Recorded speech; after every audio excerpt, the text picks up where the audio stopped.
Welcome to the Wild Nova podcast. I'm your host, Janine O'Brien. Join me as we explore holistic health for your body, mind, and spirit through inspiring interviews with experts and seekers. It's all about a balanced and fulfilling life. So let's dive in. I am so thrilled to be introducing Nikki Bose on this week's episode. Nikki is a trained Jungian life coach who specializes in helping people who feel lost, broken, or like there just has to be more to life. She will help you look at your persona, the mask you show the world, and your shadow, the aspects of yourself that you keep hidden from yourself and others. Integrating the persona and the shadow will allow you to understand your true self. Tap into your higher purpose and fill that internal void. So please join me in welcoming Nikki Bose to the Wild Nova podcast.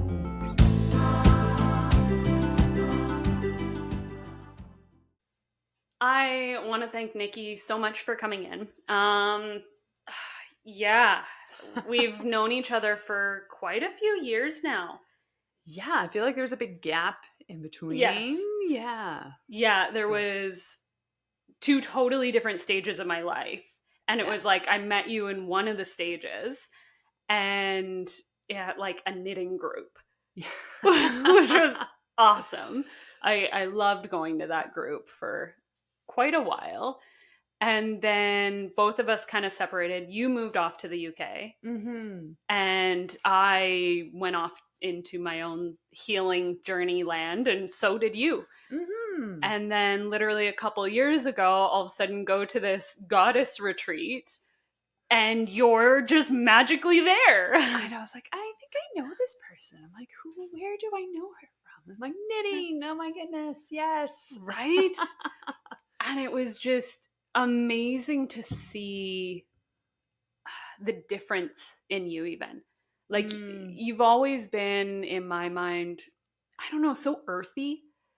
Like, you just seem so earthy to me. And so it was still that, but it was just, I don't know, it seemed more like there was like a missing piece that was kind of just wiggling its way into you at this point. Okay. I don't know how else to say that. Yeah.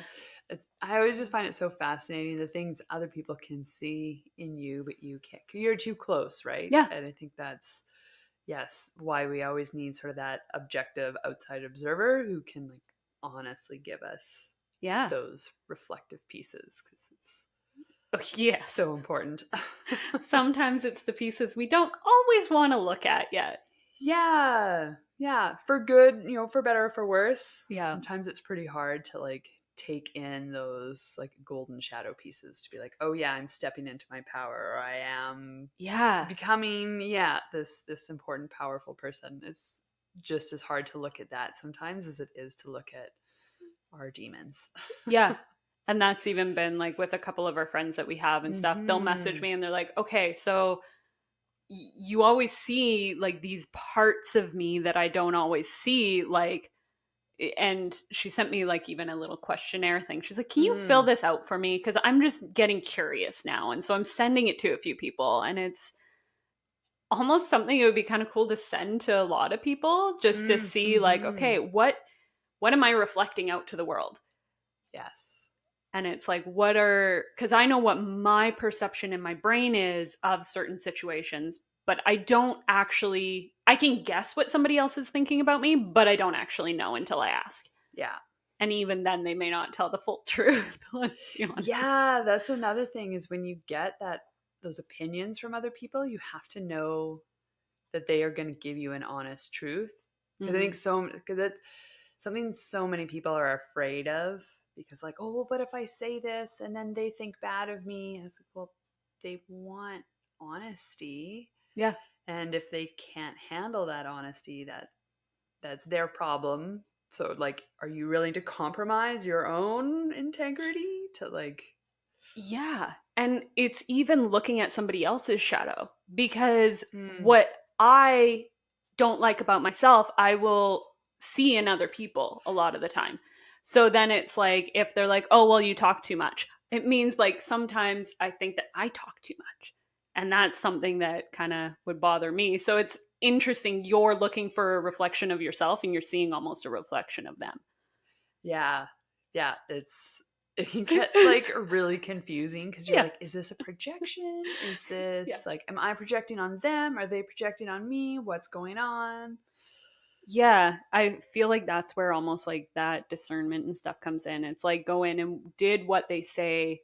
Do you feel it's the truth? Like when you actually sit inside of yourself, is that a truth to you, or do you think it's just a reflection of a time? Mm. Yeah, I don't know. It's this giant rabbit hole of, yeah, everybody's reflections on each other.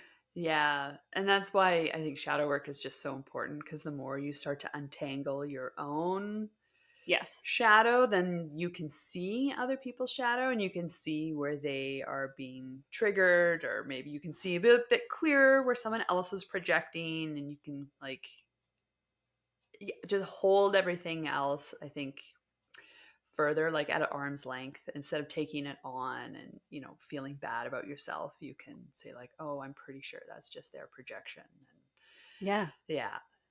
And sometimes it's even, I find there are times where if somebody's yelling at me or upset with me, Mm, I'll look at the situation and be like, okay, I see that they're upset, they're triggered, they're all of this, but how is it affecting me too? mm, Because it's like, you could say whatever the hell you want. If I'm healed in myself, it's not going to affect me.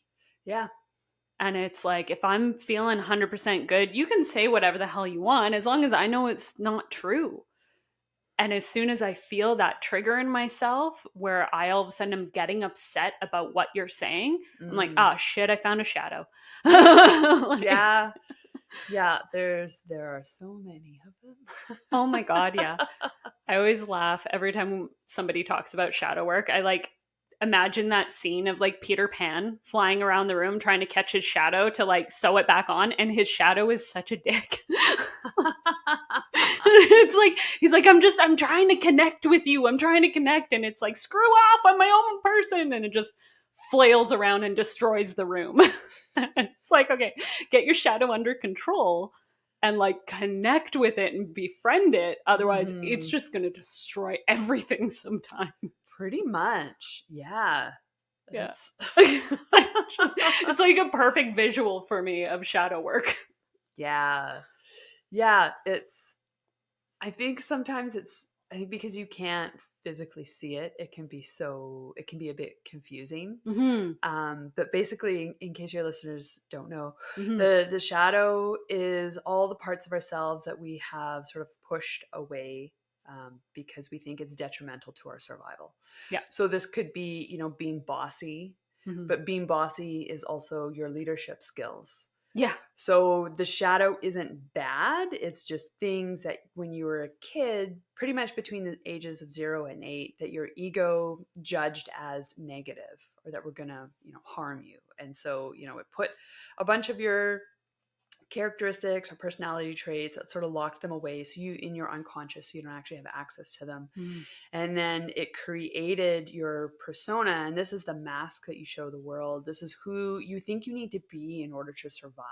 And so it's not who you actually are. Yeah. You are the sum of your parts. But until you start doing shadow work, you don't actually have access to a good chunk of your parts. Yeah. So, like, how often do you suggest people do shadow work? Because sometimes it can be a bit intense. Yeah, I think shadow work, I mean, you can do it daily. Hmm. I think it's probably easier if you do like bite-sized pieces on a daily basis. And I think shadow work can also just be really small, like self-reflective pieces. I don't think every day you need to you can't really dig into your traumas, or because really you can use shadow work to beat yourself up Yes. as much as you can use it to help yourself. Yeah. So I think that is sort of finding the balance. And I think a lot of stuff also does come out naturally. I think that's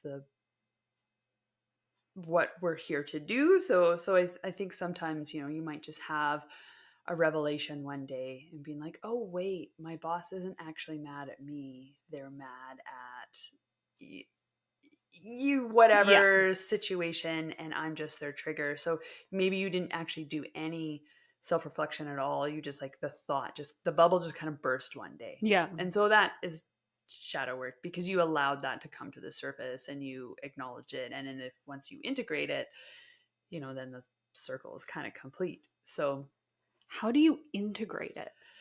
integration, again, it's so difficult because it really depends on what the shadow was. Some things, once they come to the surface, that's all that needs to happen and they're integrated and you're like, oh yeah, Just done. like awareness sometimes. Yeah. Other times, it can be like if it's a bigger shadow or something you have a hard time with, you just need to slowly work on it and have that awareness to keep reminding yourself. The unconscious mind works a lot through metaphors. So doing artwork and being creative is really great for integration. And so that is, say if you like painting or drawing, you would say do an art piece or creative piece around the theme of the shadow element. Yeah. So if it was anger, you would draw anger. You would draw selfishness, or you would dance selfishness. Or, if you are a chainsaw carver, what would a carving of anger or frustration look like? A whole bunch of wood chips. For me, just a whole bunch of wood chips. Yeah. And so sometimes it can be really surprising, or sometimes you do something and you're like, I don't know what the F this means. Yeah. But so little of our brain actually goes to working in the conscious realm. I think a lot of it is in the unconscious. So I think if you're always kind of going back and being like, oh, what does that look like? And I know I like journaling, I think is amazing if you can journal. And then every once in a while I read back through my journals and be like, oh, remember when this piece came up and I didn't understand what it meant. Well, that was 6 months ago, and now I actually can see that I have integrated some of this, or this lands differently now than it did 6 months ago. And I think it's so hard sometimes you can't see your own progress. Yeah. And it's literally like, because even last year, I sit there and I'm like, oh, I made no progress in my life. And like the last solo episode, I said, like, I had goals. Like, I had so many goals in my life that I didn't accomplish. And then it was like I had so many accomplishments that weren't my goals. So it's like we see this as, I want to do this and this and this and this. We don't get it done and we beat ourselves up. We don't see all the things we did accomplish most of the time. And sometimes they're little. Like even just standing up for yourself sometimes when you're usually somebody that's super passive. It's good to kind of stand up for yourself every once in a while, and you don't have this checkbox like, oh, today I stood up for myself. I think goals is I don't know, all of our goals are either material goals or they're big physical, because who doesn't like a nice big physical goal?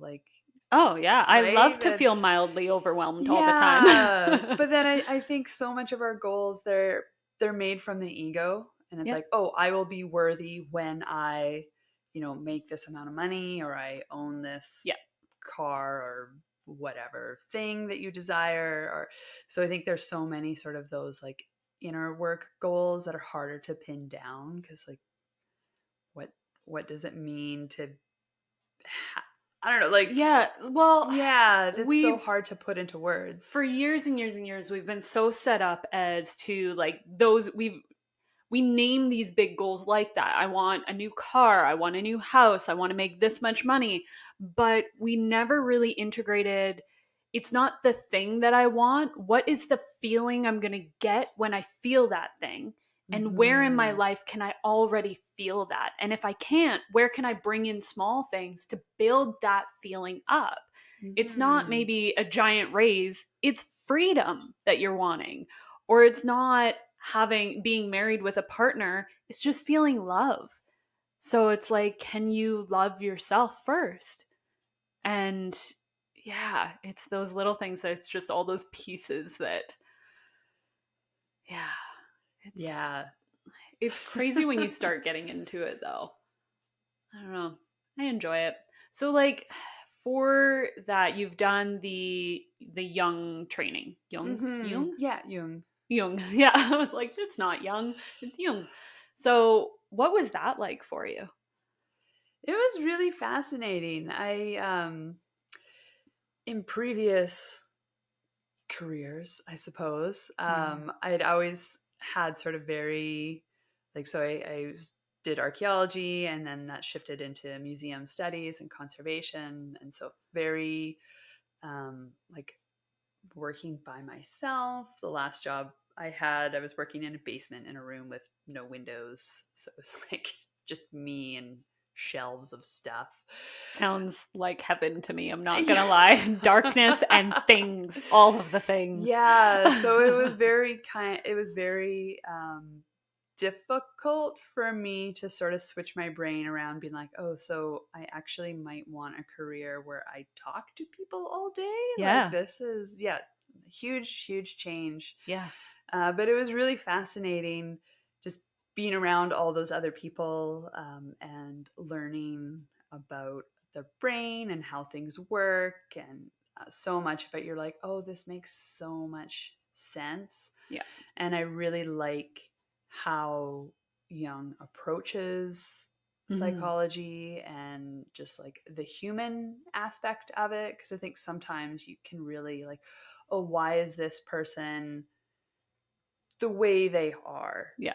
And you can have, I think, just a little bit more compassion for them and Mhm. hold more space for them, and then hold more space for yourself. And I Yeah. think that's something that's so hard. Like, oh, why can't I just get my shit together? It's like, well, maybe that's because you're afraid of having your shit together and being successful. Yeah. And so let's look at that fear of success instead of beating yourself up because you haven't, achieved anything of worth. Yeah.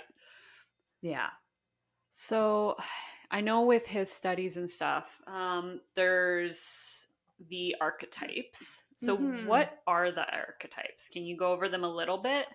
Yeah. So pretty much anything and everything is an archetype. Perfect. Like So just explain the universe, it's fine. yeah, so I mean you can think of, if you look at any mythology, they are all archetypes. Okay. So, your hero, your queen, the king, the princess, the crone, Yeah. yeah, those are all archetypes, but like the ocean is also an archetype. Okay. And like the lost treasure is an Mhm. archetype. And so there is like all these pieces are within us as individuals. And so we have like the personal unconscious, but then there's also the collective unconscious. And so this is where mythology comes from. And this Mhm. is why I think Cinderella, there's like 500 different versions of Yeah. Cinderella in most cultures, Yeah. because this is a big archetypal story that all humans need to learn from. Yeah. Hmm. That'd be So I don't, nice. I Yeah. don't know if that really answers anything, but It does because I find like doing some research on it every once in a while. What I didn't like sometimes was where it's like there's like these three archetypes or something, and it's like mm, everything fits in these exact boxes. I'm like, that's really like odd. yeah, I think the way people want to consume stuff is we want it simple, we want it easy, I want a catchy headline, and I want to read it in like 1 to 5 minutes max. Oh, yeah. So how can you explain archetypes in Yeah. 5 minutes and an Yeah. in-depth. Yeah. So I think there are some like core, like king, queen, they show up a lot in archetypes. The fool, they Yeah. so you like if you looked at your fairy tales or your myths, there's a few that like always show up. Yeah. So they would maybe be more Kind of like the prevalent. maiden mother crone shows up in so many Yeah. aspects. Yeah. And that's because it's a really important piece, you know, especially for Yeah. women, that we need to address those 3 areas of our lives and Yeah. experience them fully. Yeah. Which is always so funny because even just those archetypes now, like, are so different for women now, where it's like Mhm. sometimes stepping into that mother stage now without having kids, Mhm. or jumping straight from, you're like, okay, well, I'm a maiden because I don't have kids, and then all of a sudden you're a crone phase because you're like, well, I'm not planning on having kids. When do I jump to crone? Like, well, at what point am I a crone? Like, Yeah. Yeah, and I think, you know, if you do look at some of the stories, it's cyclical, it's not linear, yeah, right? Like the Caliac and Irish yeah, mythology, like she is the Caliac in the winter and then she becomes the maiden again in the spring. And yeah, then so it's not one or the other. yeah, Like you're kind of all in everything, and you can be the hero in one moment and the victim in the next, and yeah, you can be both at the same time, and the and fool in between. always the fool. Yeah. Yeah, that was what I kind of liked about tarot when I started putting it up. It's like, oh, it's the fool's journey. I'm like, yeah, that Yeah. that resonates. I'm like, I haven't learned anything, but just that sentence resonates. I'm like, Mm. yeah, that makes sense. But yeah, it's just interesting. I don't know. So one thing that I picked up on was you went through like the archaeology and stuff. What I find interesting about that is it's kind of like now you're doing archaeology of the mind. So it's like that dark, dead things that people don't see. Yeah, it's Like, like buried treasure. yeah, And that's when I was in archaeology, I was kind of jealous. A lot of my classmates would be you know, like, oh, I love this area, or like, you know, Greek time period, or like, and they wanted to specialize, where it's like, I just love finding stuff, I don't really care what it is. yeah, And yeah, so I was always a bit jealous that some people had like a real passion and a direction. yeah, And so I was like, well, maybe, yeah, maybe I just wasn't digging in the right content. yeah. Yeah, so yeah, it is. Yeah, definitely digging, You're, you know, in my own mind, excavating my own shadow and helping other people excavate theirs. Yeah, yeah, it's a good metaphor. yeah, yeah, yeah. You just kind of shifted it a little bit, which is, Hmm. yeah, really interesting. So, how long were you at the museum and stuff, kind of doing that type of work? About 10 years at a couple different places. Yeah, Yeah, that's, yeah, it's a while. And how long were you in the UK for? Because I I've was been, there for just over a year. okay. Yeah, How was that? that was really fun. Yeah, Yeah. I traveled around for quite a bit and just Mm, kind of like, you know, would book a hostel for 2 or 4 days yeah. or nights, and then, you know, move on to the next place. And yeah, and that was really fascinating. The UK is just so different, Yeah. like so similar and so different. And yeah, it was quite interesting just thinking about what happened when Europeans came to North America, Yeah. and the disconnect from the land. Hmm. And I think how much of our psyche was also untethered. Yep.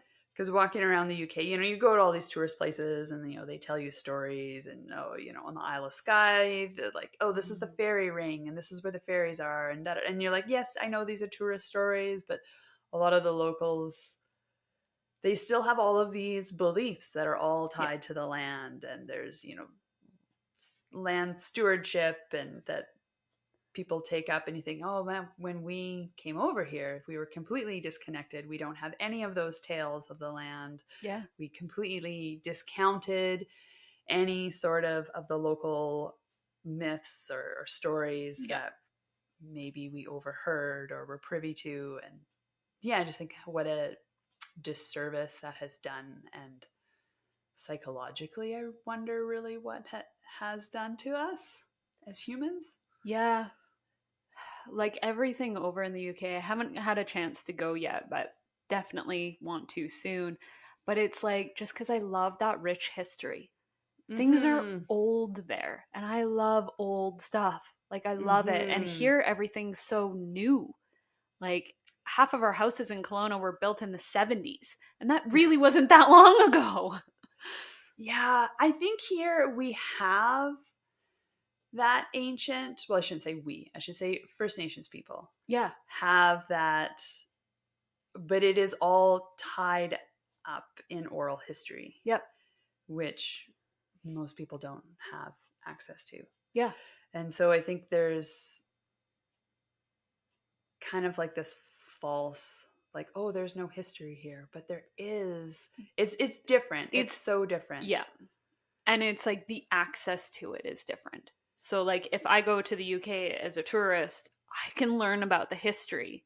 Mm-hmm. Part of it too is like where my family came from. I can go and connect to those communities and stuff, which is nice for me. And here, like, there is starting to be more access finally. Like, even they had a thing this summer, I can't remember, that it was like this huge First Nations festival and all this kind of stuff, which is awesome. And it kind of gives more of a spotlight to like this area a bit more. Yeah, there's lots going on. I think there's also like, how do we approach culture, and how do we, because I think for a lot of Westerners, we think like, well, I should just be able to go out and read a book on it, or like we just demand access to so much. Yeah. Where instead of having the like, oh, it's a privilege for me to be a part of this. Yeah, so there's it's quite complicated. I think, well, as soon as humans are involved, everything gets complicated. We don't make it easier on ourselves. No, we don't. Well, and even access to knowledge is a new thing. Yeah. Like, it's what we had access to before was in the encyclopedias and in the dictionary, and that was controlled by specific people. Now we have the internet. We have a larger community base to communicate with, like even phones and stuff. Like, I didn't have phone numbers for random people that I could just call up. Now, if I'm curious about something, I could call a center somewhere or anything and just learn, because now I can look up without flipping through the yellow pages and going like, I want Indigenous studies. Like, you couldn't call people. Yeah. So it's a brand new thing. Yeah. So trying to like balance that out between giving people enough knowledge that maybe they would be interested to actually learn it so these things don't die, but then also not giving them so much so that they still honor it and realize it's not like clickbait content, basically. Yeah. So it's a weird dance to try and figure out. It is, because yeah, so many people maybe want it for the wrong reasons. Yeah. Or don't have the cultural understanding of like how you're supposed to deal with the information that you're given. Yeah. Or that it makes it tricky. Well, it's like, as soon as something, even especially in this industry of like health and wellness and everything, there are so many fads that come and go so quickly. And it's like, people hear that something's really good for them, and then it's like cacao. Cacao ceremonies are sacred. They are meant for something. They have a purpose. And then all of a sudden you see somebody selling like cacao hot chocolate powders, stuff that you can just have in the morning. And it's like, no. like it's just, now mass produced and just handed out for everybody without any Mm-hmm. explanation of what it is or what the purpose was behind it. Like it was Yeah. sacred.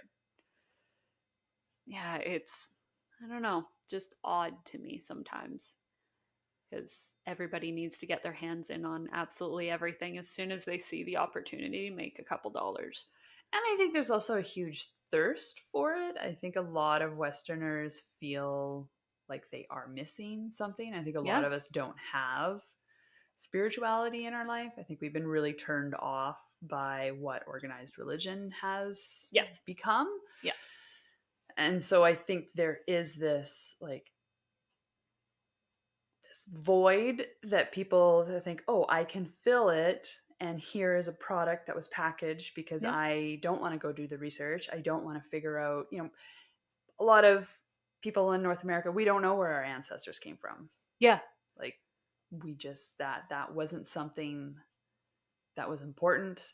When they immigrated over here, it was really important to just like become Canadian, and Yes. a lot of those things were kind of forgotten. So I think, for us to go back and research, and even like some of my ancestors came over so long ago, I'm like, Mm. is it just as inappropriate for me to be like, I have Gaelic heritage? It's like, I know nothing about it. So there's like appropriation on that front as well. I mean, it's less Yeah. insulting, I suppose, is I find like at least for me, like my I think it would have been great great grandmother came over from Ireland when she was a teenager by herself, all of her stuff in her trunk, and I actually own the trunk oh now. cool. So it's like I'm like, okay, I still feel connected with that because it Mm-hmm. was a long time ago, but not really.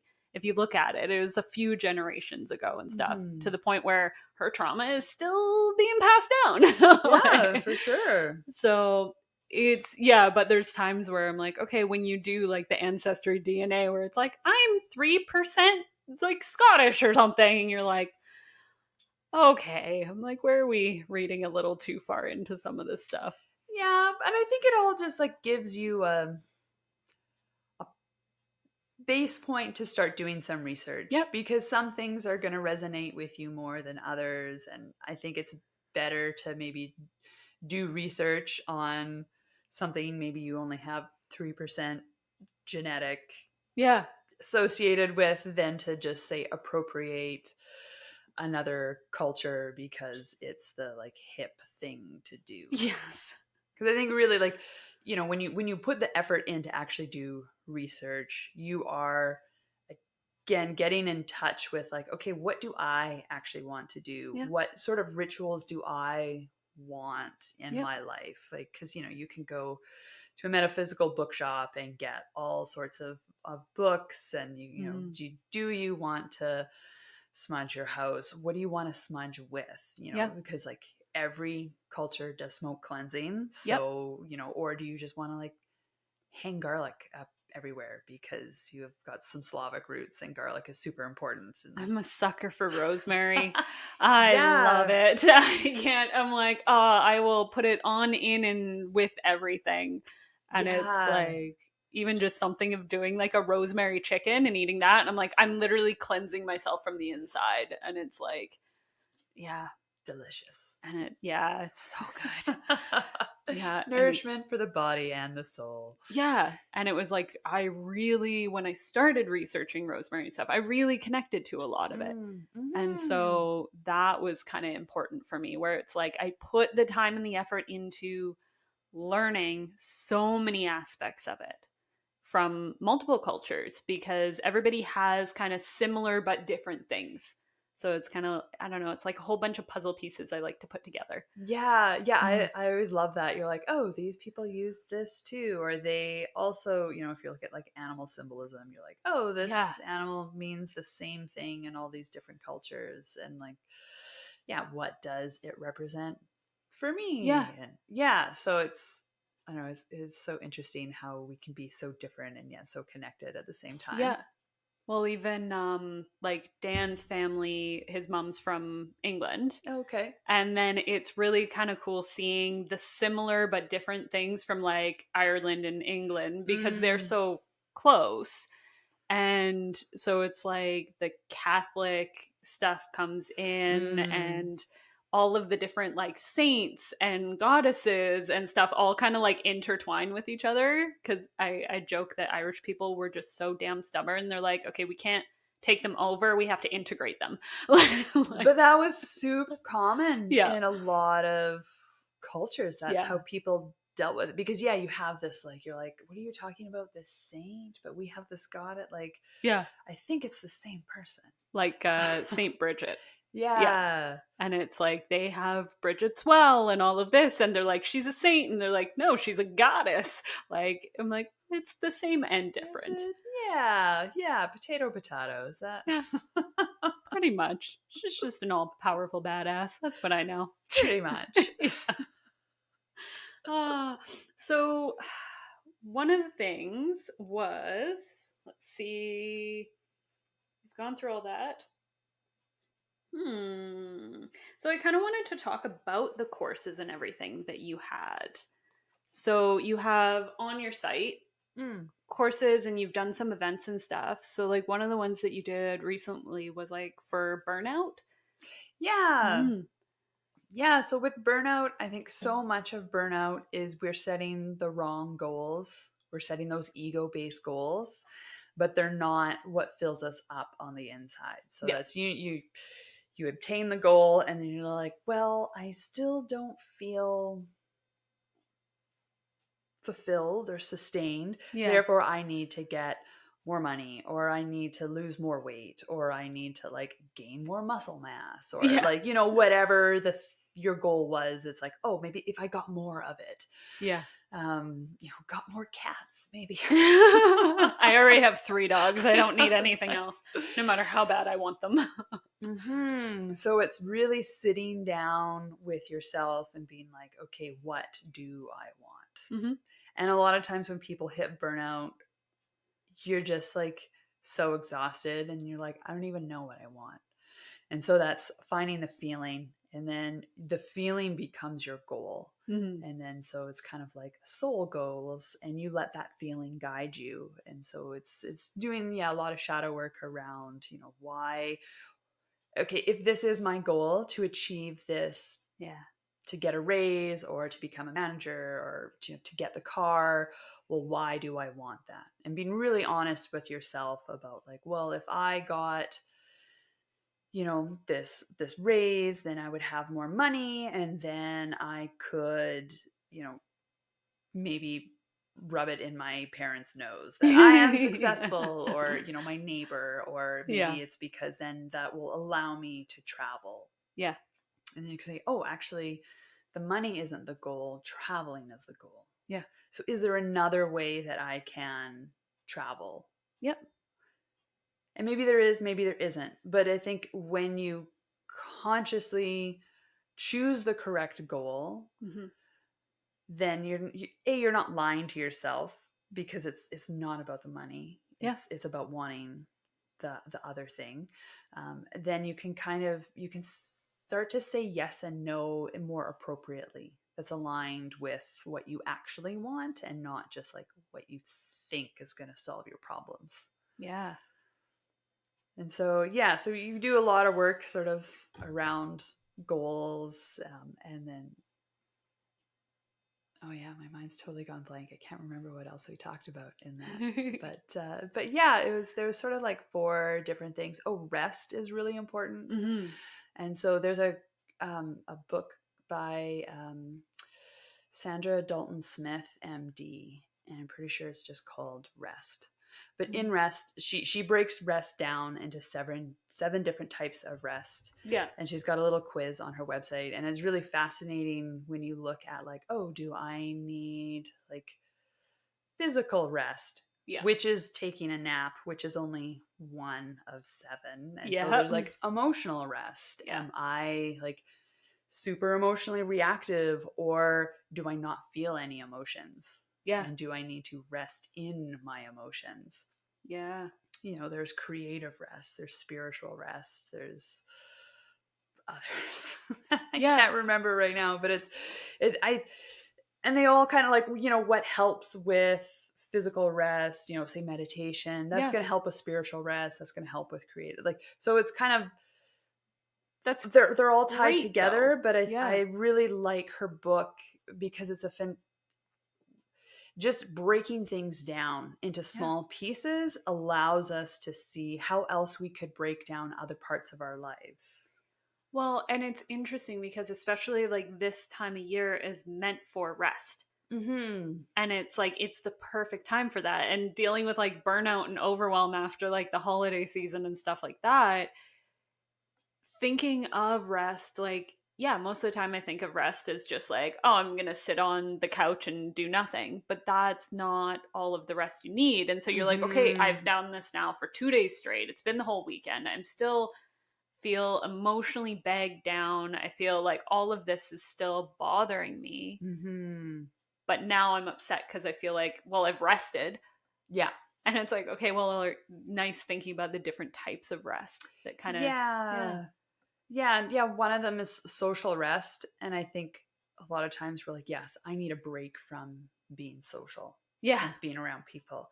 But that's actually not what social rest is. Social rest is resting in company of others. And Mm. so it's being very selective of who you are around, Yeah. So like Christmas holidays are a great example of like you're you're hanging out with your family, and as fun as it is, it's also can be like hugely triggering, Yeah. and it's not necessarily the funnest, but maybe you have some select friends Yep. that like you get rest and you feel that connection, and so that also helps with spiritual rest is when Yeah. you are connecting with others and really bonding and Hmm. yeah, and that also like ties into happiness, and happiness is a big part of burnout and figuring out what actually makes me happy. And Yeah. Harvard has been doing this happiness research. I think they started in the 30s. It's the longest running research group. That's amazing. Yeah, it's insane. And so they found that people that live sort of like the longest, happiest lives is because they have social connections. Yeah. It's not their economic standing. It's not, you know, Yeah. anything other than like they have people in their lives that they can lean on and that they help pick up their friends when they're down as well. There's Yeah. that balance. It's that community. Mm-hmm. Yeah. Yeah, so that's hugely important. Yeah, I always think like the moment that you think you're fully healed and all like you're like, oh, I'm doing great, just spend a weekend with your family. And it's Yes. like, oh, okay, yeah, that's got a little more work to do in these spots. Yeah, family is so fascinating because we develop our roles within the family.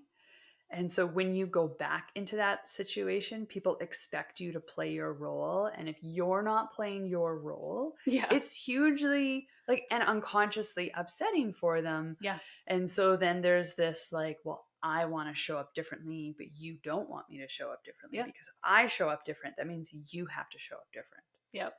And That's not comfortable for and people. most people don't want to show up differently. No, they don't. Especially now, it's so uncomfortable for people to change. I think it always has been. Yeah. Change is always. But I think we're being asked to change more than we ever have been. Yep.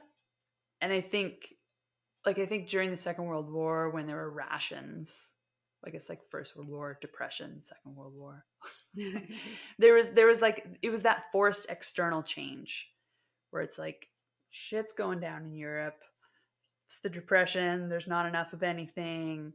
So you could rationalize it.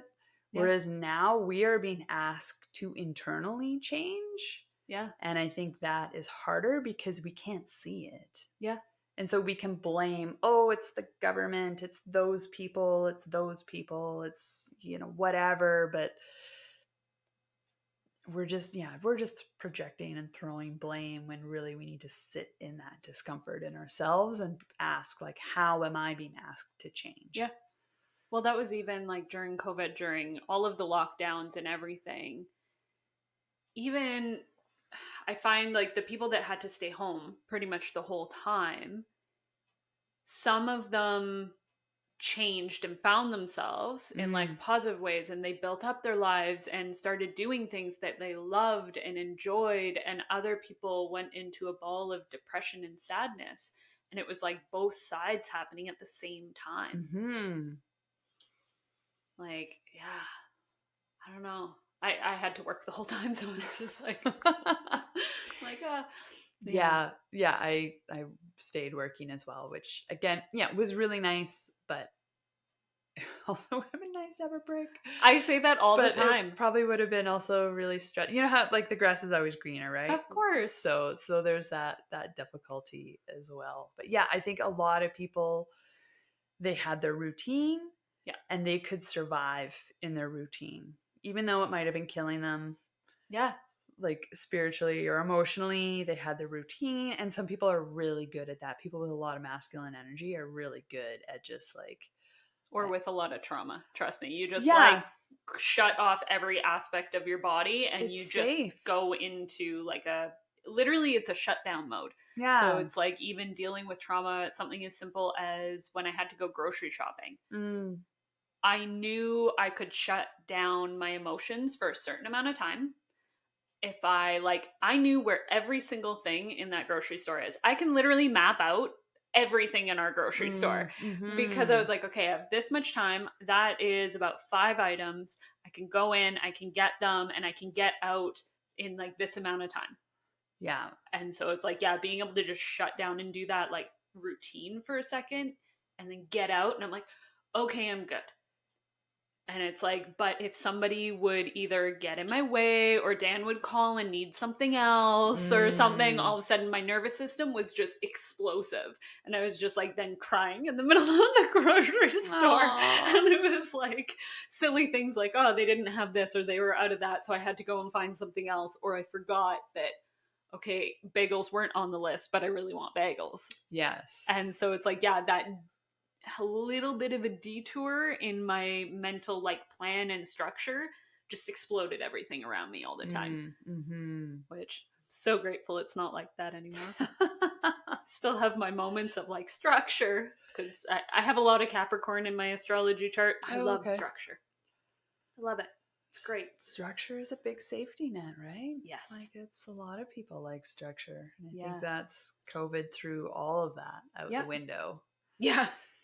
Yeah, literally. Just from even it's still happening where there's still so much going on. It's just, I don't know, a little less talked about as much. It's like people are kind of just ignoring it, almost that it ever even really happened when it's still kind of happening.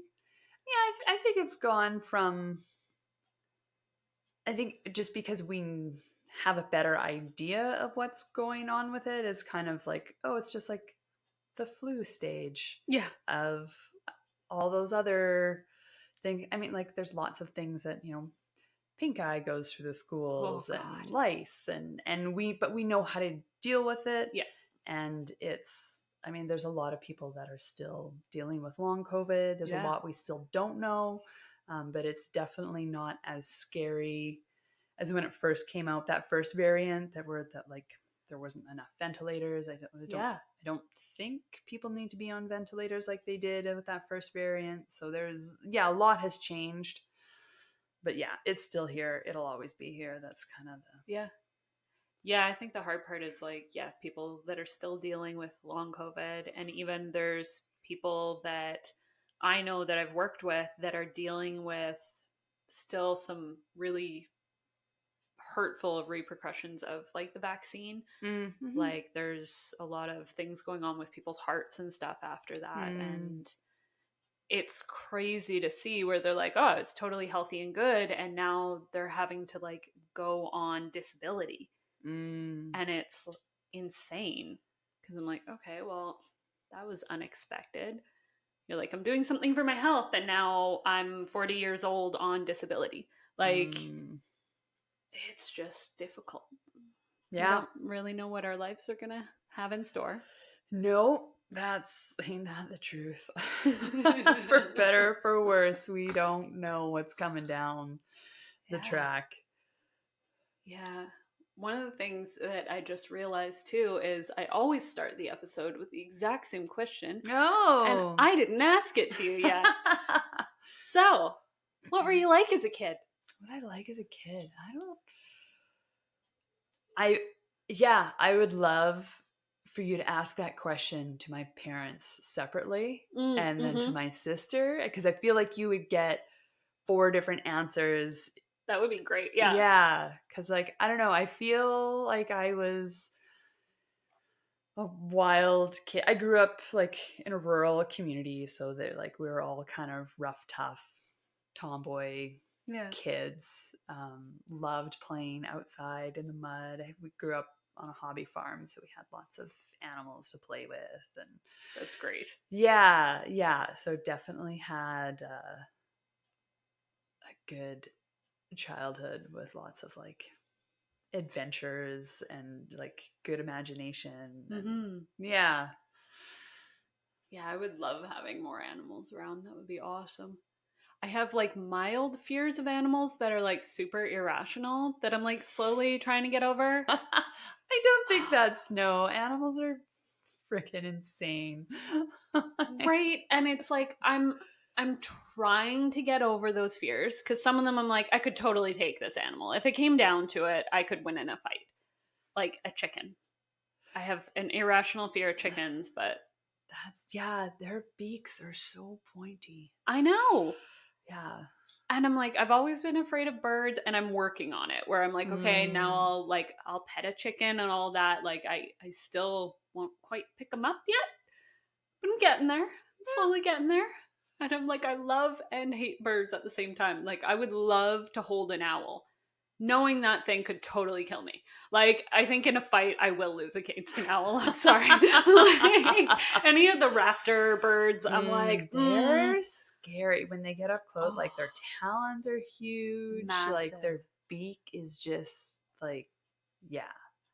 Oh my god, even there's a raptor sanctuary Mm-hmm. around here, and I went and got to see like a bald eagle up close and like Mm. some owls, and it's just amazing. Like seeing them that close. I didn't get to touch Mm-hmm. any, but I want to love them and snuggle them. They're just so beautiful. Yeah, they're stunning creatures. It's pretty amazing. They're just so big. Yeah. So big. Yeah. But it's like yeah, even I went to somebody's like sanctuary type farm this summer, and it was funny because I'm like, okay, I'm doing really good with my fear. I've gone to like the kangaroo farm a few times, touched random things that I usually don't touch. I'm good. There it's almost easier because they're so used to being Yeah. around so many frantic people that I'm like, okay, I'm good. And then we went to this other person's farm, and I stupidly, it was like probably about a month after one of my surgeries. And so I still was having a hard time physically a little bit. Mm. And then one of the big ass goats like reared up to like go to attack me basically. So I definitely fell back and hurt myself because I was just Mm. like scraped up, hit my butt, and I was just like, okay, this is so painful. And I went into that like protection mode instead of fight mode because I was like, oh God, I'm an idiot. I am still fresh out of surgery. I'm not fully healed. Like, what was I thinking getting in a pen with a bunch of goats? Like, Goats love to play. We had a dairy goat. Um, Jelly Bean was her name. And that's so as awesome. a kid, I grew up drinking goat's milk. Yeah. Yeah. So yeah, goats, they're like they love playing and they get all over the place. They will eat anything. Yeah. They'll climb fences. Like they're super fun. I like the littler ones just because I feel safer. And I joke with Dan because he doesn't like doing yard work and I'm so Oh, with it. So I'm like, I'm just going to buy us a goat because I really want a little mini goat. And he's like, no, I'm like, you'll never have yard work to do again. We'll just have a dirt backyard. yeah. It's fine. Get a goat, one goat, and a pig. You're fine. Like, They can be allowed though. oh, They can be God, yeah. allowed. Yeah. I think so much is also just like understanding behavior. I think especially when we want to control everything, animals sometimes like they do the weirdest things Yeah. and like you can't even predict what is going to happen. So like, yeah, so sometimes I think, yeah, sitting with the fear and be like, okay, what is it about this that scares me the most? Yeah. And sometimes, you'll circle around. I think it's one of the, I don't know, fun, frustrating parts about shadow work is I like to think of it as like an upward spiral. Is that so sometimes you come around to the same trigger point and you'd be like, what? I thought I dealt with this already. But you're dealing with it on like a higher level. Yeah. And so you're like, oh, now that I've like untangled some knots, I can see what I first thought was the shadow. That was just like a false shadow. That was just like, because the ego sometimes wraps things in layers of fears. And so you're like, oh, I only took off the first layer of fear. Yes. There's another understanding or a second or third or fourth realization about this core fear that I have. And so, so that's what, like, shadow work never ends. Yeah. I mean, you also have your personal shadow, there's your family shadow, and there's your cultural shadow. Okay. And so I think a lot of us are being asked to deal with the cultural shadows and having this big cultural shift. Yeah. About, how do we look at the land? We, as I mentioned earlier, Europeans, we don't have connection to this land, but that doesn't mean that we can't connect to it. Yeah. And, we can connect to it in our own way. I mean, like, who doesn't? I mean, right now it's super cold, but like the sky is blue, the air is so crisp, like the snow is so squeaky when it's dry. I just absolutely love it. And you think like this is connecting to this space. I guess I don't know the stories of the space, but I can still love it and appreciate it for what it is. Yeah, like even I have multiple maple trees in my yard, and it's like I connect with them and I love them and I cherish them like a relationship, because it is. Yeah. And I'm more connected to them than Dan likes sometimes. Oh, I love my dogs barking in the background. I would yell at him, but then it would just blow out the mic. Yes. Bubby! Oh, it stopped him for a second. So, what was it? Oh, yeah. So what happens sometimes is Dan has to go and trim the trees because they go over our driveway. And so it starts scraping on the top of my truck. Yeah.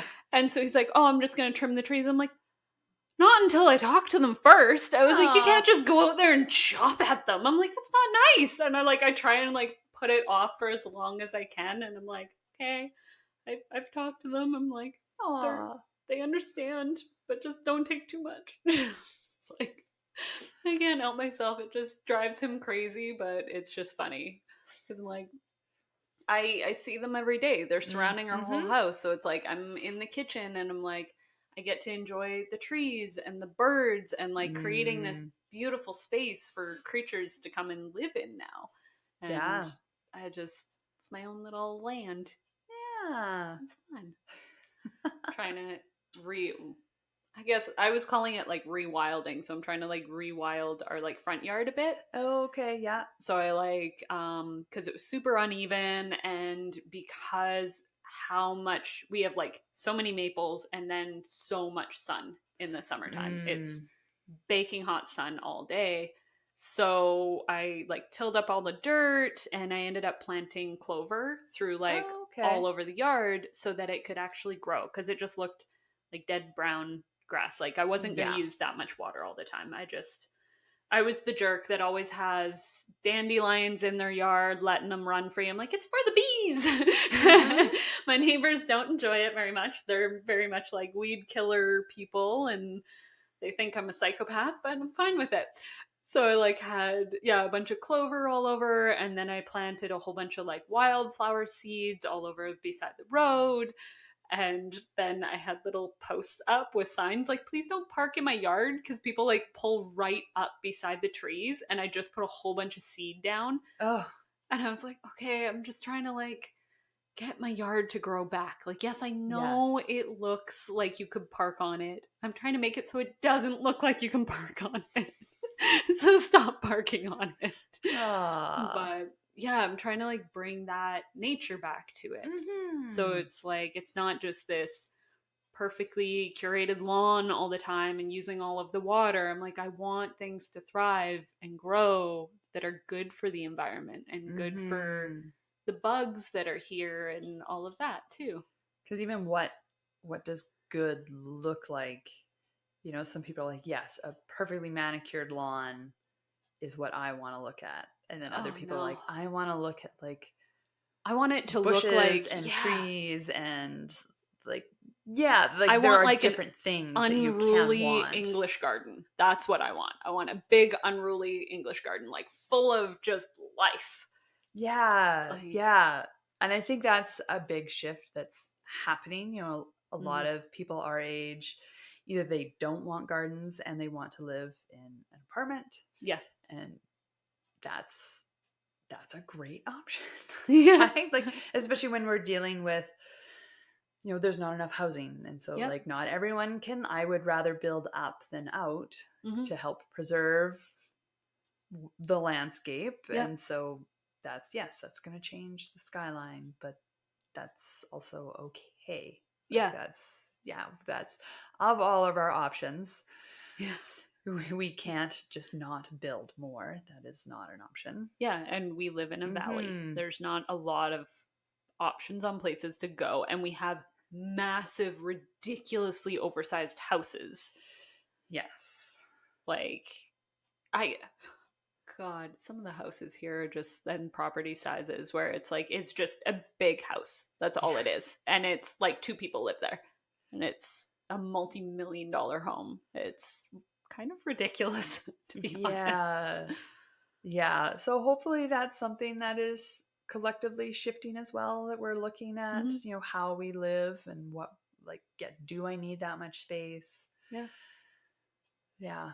I think one of the main reasons I would want a larger house, I was joking with Dan that I would just have an entire floor of the house full of like animals. And so he can stay on the other levels, because I'm like, I want like animals just running around my house. I want squirrels, I want bunny rabbits, I want like a pig inside. I'm like, I want an indoor farm basically.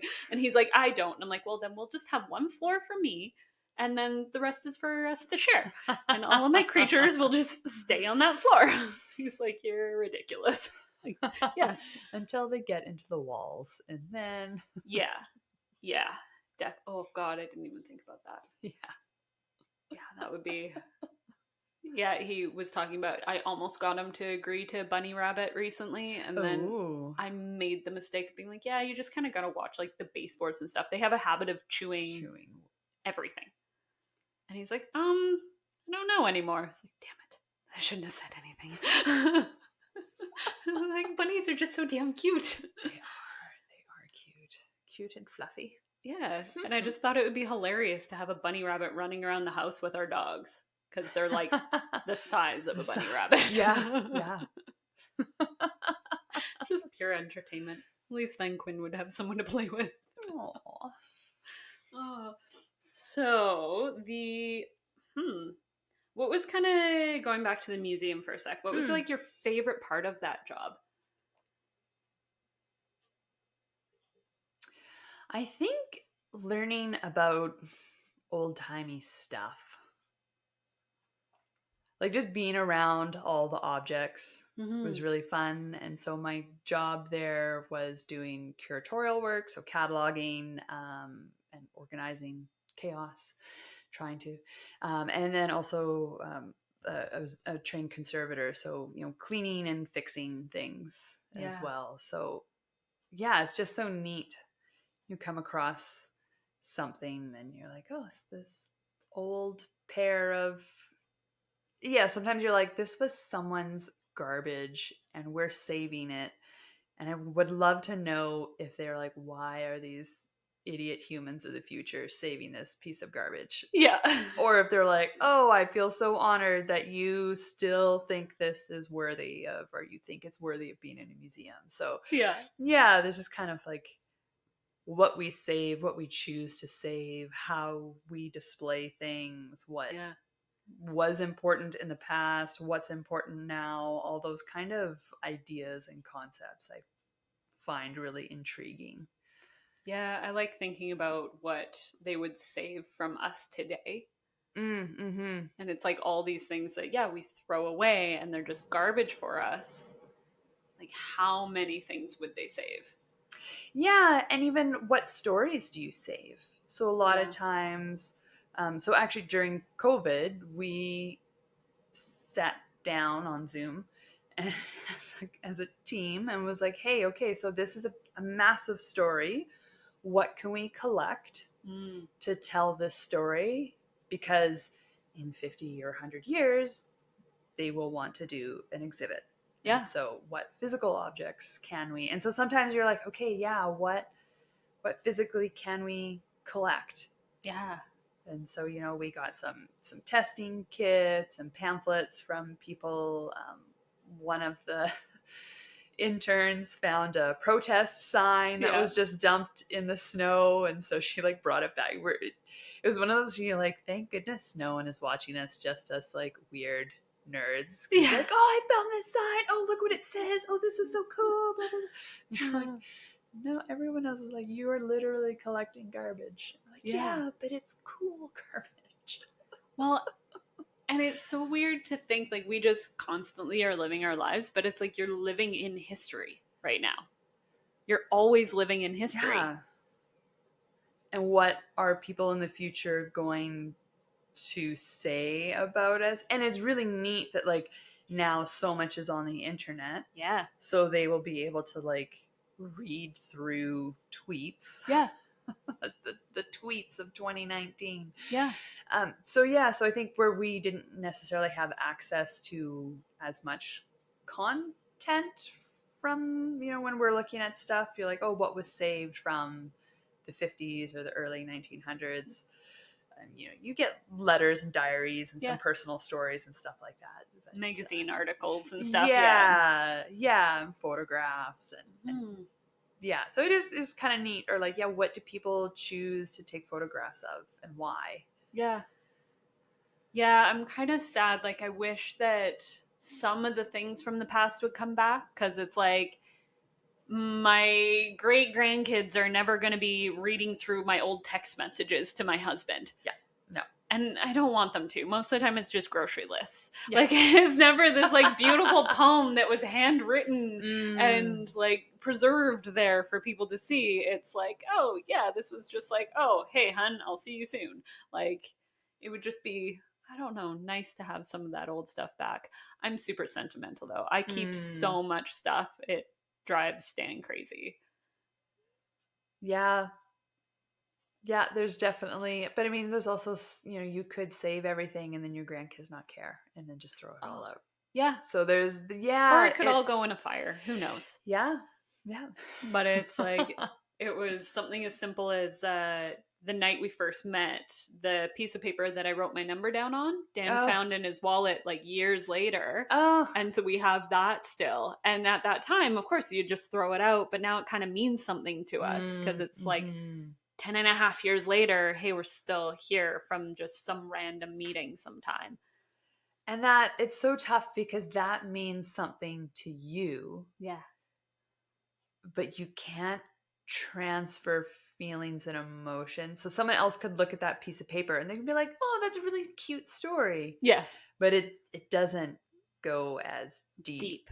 And so, and I think that's really important when you're looking at objects, because it was one of the sad things actually at the museum. People would call and be like, oh, I have this really important, it was my grandmother's, da da da da da, and it would be like a sad iron, like one of those old school, and it's like, I have probably 100 of them. I don't want it. Yeah. Like, but it's so important. It's really old. It means so much. I'm like, I don't care. Yeah. And so like, I would obviously say that in a way nicer way, but it's sort of like, okay, so like, what are your attachments to this? It's not the physical object. It's that because it triggers the memory of your grandmother. Yeah. And so how can you sort of separate that? And also, not to be rude, but like when it's a generic item like that, unless the person that owned it was a really cool person and had a really cool story, most of the time it's gonna get lost to history and it's just gonna be another generic item. Yeah. But I think unless you work in sort of the antique or museum industry, you don't realize how much is out there. Yeah. And it's like, well, I had someone try and convince me that I've never seen this object before and da da da da da. And I was like, oh no, I have 10. He's like, what? No, you don't. No, you don't. And I was like, no, I do. It is not that rare. I'm sorry to tell you. Yep. I love antiques though. That's something about the history of them and stuff. I just find them so pretty. I don't know. I think if I can fill my house full of antiques rather than modern stuff, I'm good. I'm happy. Yeah. Except for like, well, I guess they're kind of antiques. I was gonna say crystals like everywhere. Crystals are old. Let's go with that. They're old. They're older than me. It counts. That is true. That is true. And then, is there anything that you kind of learned about yourself while doing the museum job? Probably. What did I learn about myself while I was there?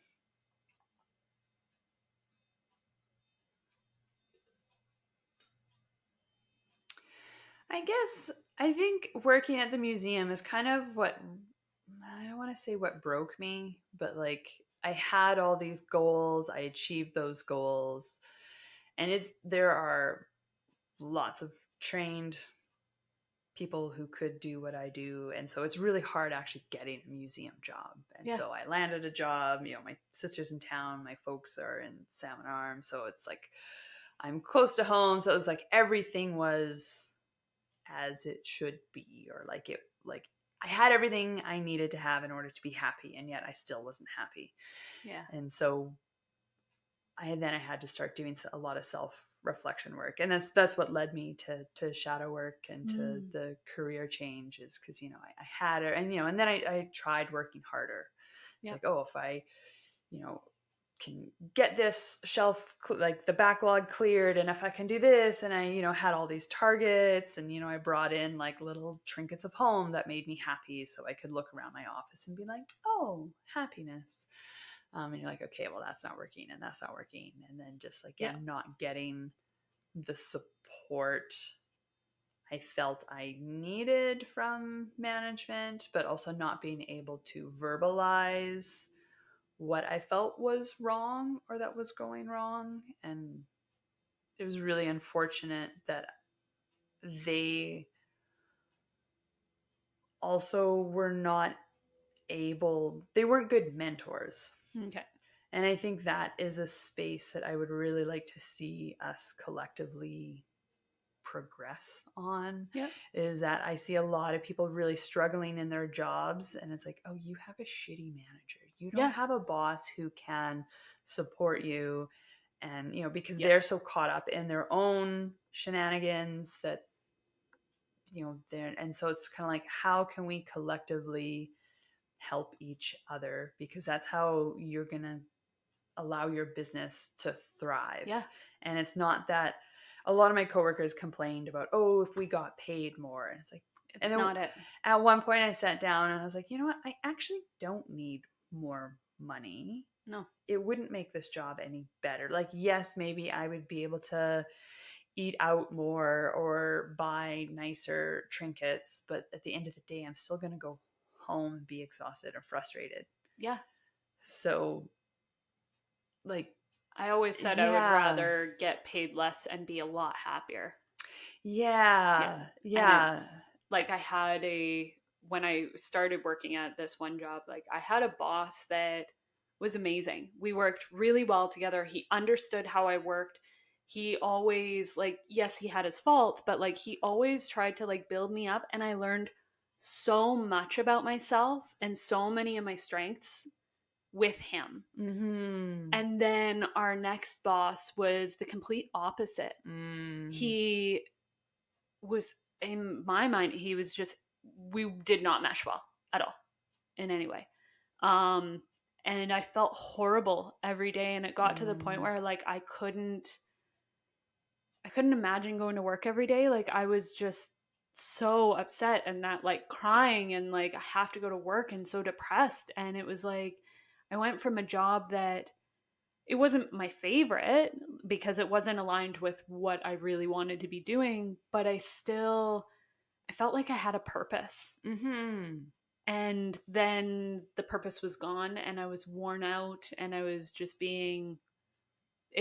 it went from like okay and good and like learning so much and like building myself up to just like treating me like shit. So it was like, okay, Yeah. I'm done now. Yeah. So it really does make a difference. But there were quite a few moments where I'm like, okay, if I got paid more, I would feel a lot better. And it's like, okay, so basically I'm just literally being paid to be abused. Yeah. And it's like I'm putting a value on my mental health and my physical health because it goes in Yeah. together. Yeah. And it's like, And I think so much if you can have that realization that mhm, money does not equal happiness. yeah. No matter how many times they've told us this over like how many years, it Yeah. still is something that we're like, oh no, if I'm paid more, I'm okay being abused. It's like, are you though? Yeah. And I think that's just that push because back in the day when there weren't as many jobs or like there was that fear and you were kind of expected just to like stay with the same company your whole life. Yeah. Whereas nowadays that is far from the norm No. and it's okay. And I think we need to realize or come to that conclusion that like, am I better off here or am I, with the devil, Yeah. or should I quit my job and take a leap of faith and try something else Yeah. because it's not working.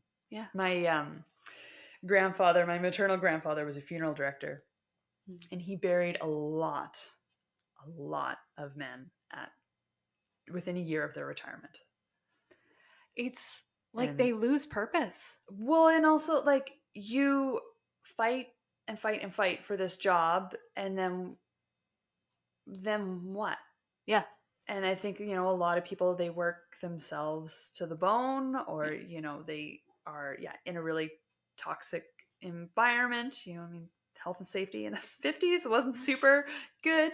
Yep. So yeah, so like that's not, there's so much more to life than, getting the big house and all those material goods and to Mhm. say like, oh, I got the gold watch or I don't know. Yeah, the Do 50 they even year. give watches out? I don't know. You got a company pen, a really nice Yes. company pen. Yeah. Yep. Yeah. So I think like we need to have better goals for ourselves Yep. as humans. And I find when I was working with a larger company, what ended up happening was the farther up I got, actually, the less money my raises were. Because they're Mm, like, you're pretty much capped out for your position. And I'm like, yeah, but I've been here 5 years and now everybody else is making as much as I have and they just started. So does my experience and my time mean nothing to you guys? And they're like, yeah, but you're capped out. I'm like, well, then give me a different position. And they're like, no. I'm like, okay, bye. yeah. Then Like, what incentive do I have to stay? yeah. If I took my experience somewhere else with my mental experience and the years of experience and training that I've done, I'll get paid way more money doing the exact same thing somewhere else, which is ridiculous. And hopefully treated better. Oh, who knows? Like that's yeah. There's a lot, and this is where I hope shadow work is going to help in sort of big corporations Yeah. is if people can see, because it makes me mad when it's easier for them just to replace you than to say, oh, but you have all this knowledge, Yep. this corporate knowledge, client relationships that you've built up. If we keep you happy, you help us exponentially Yeah. because of all of your skills and your knowledge and building that like office community, Yep. which is really important. I mean, I don't think offices should feel like family, but there needs to be you need to Yes. like get along, Yep. Yeah, I don't need to hang out with you guys on the weekends. Like I personally like my work, and now it's different, but then I liked my Mm. work and my personal life separate. Now I've integrated all of it kind of together in a lot Yeah. of ways. I think it can. I don't think it has to be fully separate. I think it's always nice. I think it's nice to know like a little bit about someone's personal life so Yeah, that you know if they've got shit going on at home and then they lash 100%. out at you at work. Yeah. You have a better understanding of what's going on. Yep. But yeah, we don't need to be besties. No. No, I really don't. But it was, yeah, I guess more for my mental health while I was going through it. It was like Mm, my drive home was my time to like detach. So when I was home, I wouldn't, because I found I would be stressed out at work. I would finally calm myself down for during the drive. And then Dan would be like, "Oh, how's your day?" And then I would just like rehash all of the shitty things that happened every day. So then I'd feel yeah. shitty again. And then I would go to bed and I'd wake up and then I'd be dreading going back to work. And it was like this ever, like never ending Yeah. dread. So then I realized I'm like, okay, so of course, if something's really bothering me, I'd talk to him about it. But if it was just those like daily things, like I had a lot of Mm, emails or somebody got mad at me or like something yeah. small, I was like, okay, I'm letting go of it and I'm moving into my home life now. Yeah. Yeah. And so much of that is like, well, if that's like any gratitude practice, right? Hmm. Or like, what do I choose? What stories do I choose to run through my head? And Yes. yes, I can continue to look at the things that pissed me off, or I could look at things that make me happy. Yeah. And it's really hard not to want to complain Yeah. because a lot of things suck. But there's so many things that we don't have control over, but we do have control over our thoughts. Yeah. And yeah. And sometimes venting is good because it lets all of those stuck things. So you're not like pushing everything down. Mm, It's not that what is it, like that toxic happiness and toxic positivity and yeah. stuff. But at the same time, when are you feeding into it and you're not Yeah. releasing it, you're feeding it now. So it's like there's a difference between getting it out and Yeah. working through it Yeah. and just dwelling on it. Or sometimes it's um like I took the local college has some really great management programs. So if you are taking into they've got like a leadership series Yeah. and one of them was on coaching. And so I took that because I used to have summer students and interns when I was Yeah. at the museum. So I was like, I should probably take some leadership classes. Yes. And yeah, it was so interesting because, and then I asked a question and told like, a wee bit of the story. I'm like, so this is the situation. And he just like paused and was like, okay, you are in like he's like a really hard place right now. He's like, this is conflict.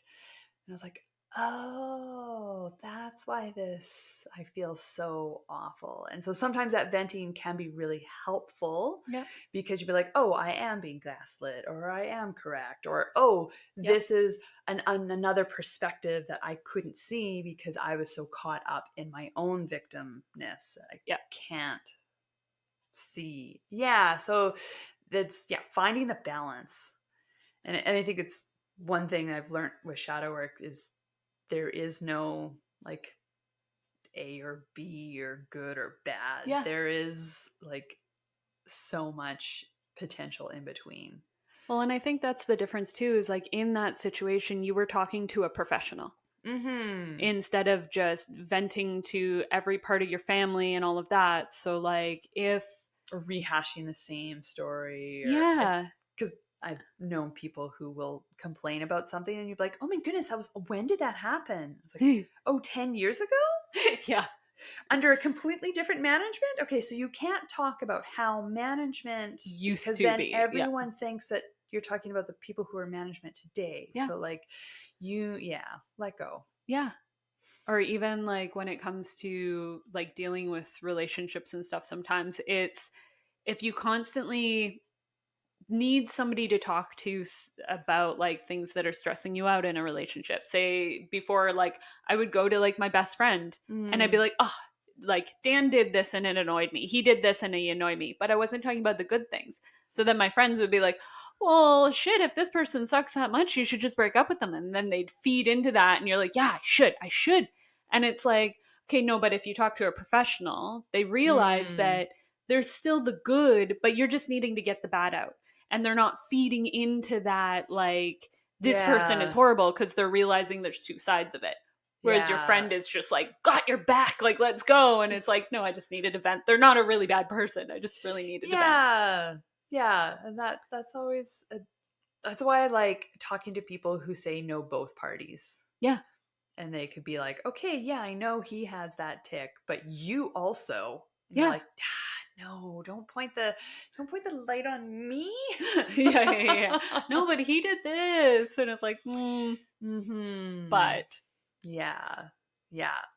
And that's where self-reflection really comes in. If you're like, okay, if I'm caught up on this piece that allows me to be the victim, then I never have to look at my own actions and how I also contributed to this situation, either by doing something or not standing up, not saying no sooner. A lot of times we're like, people, oh, this was so awful, da da da da da, and this person did this, and it's like, but you never said anything. At the you had like 20 opportunities to say no or to walk away or tell them your boundaries, or even how many people go into situations expecting something from somebody else but not explaining that that's an expectation.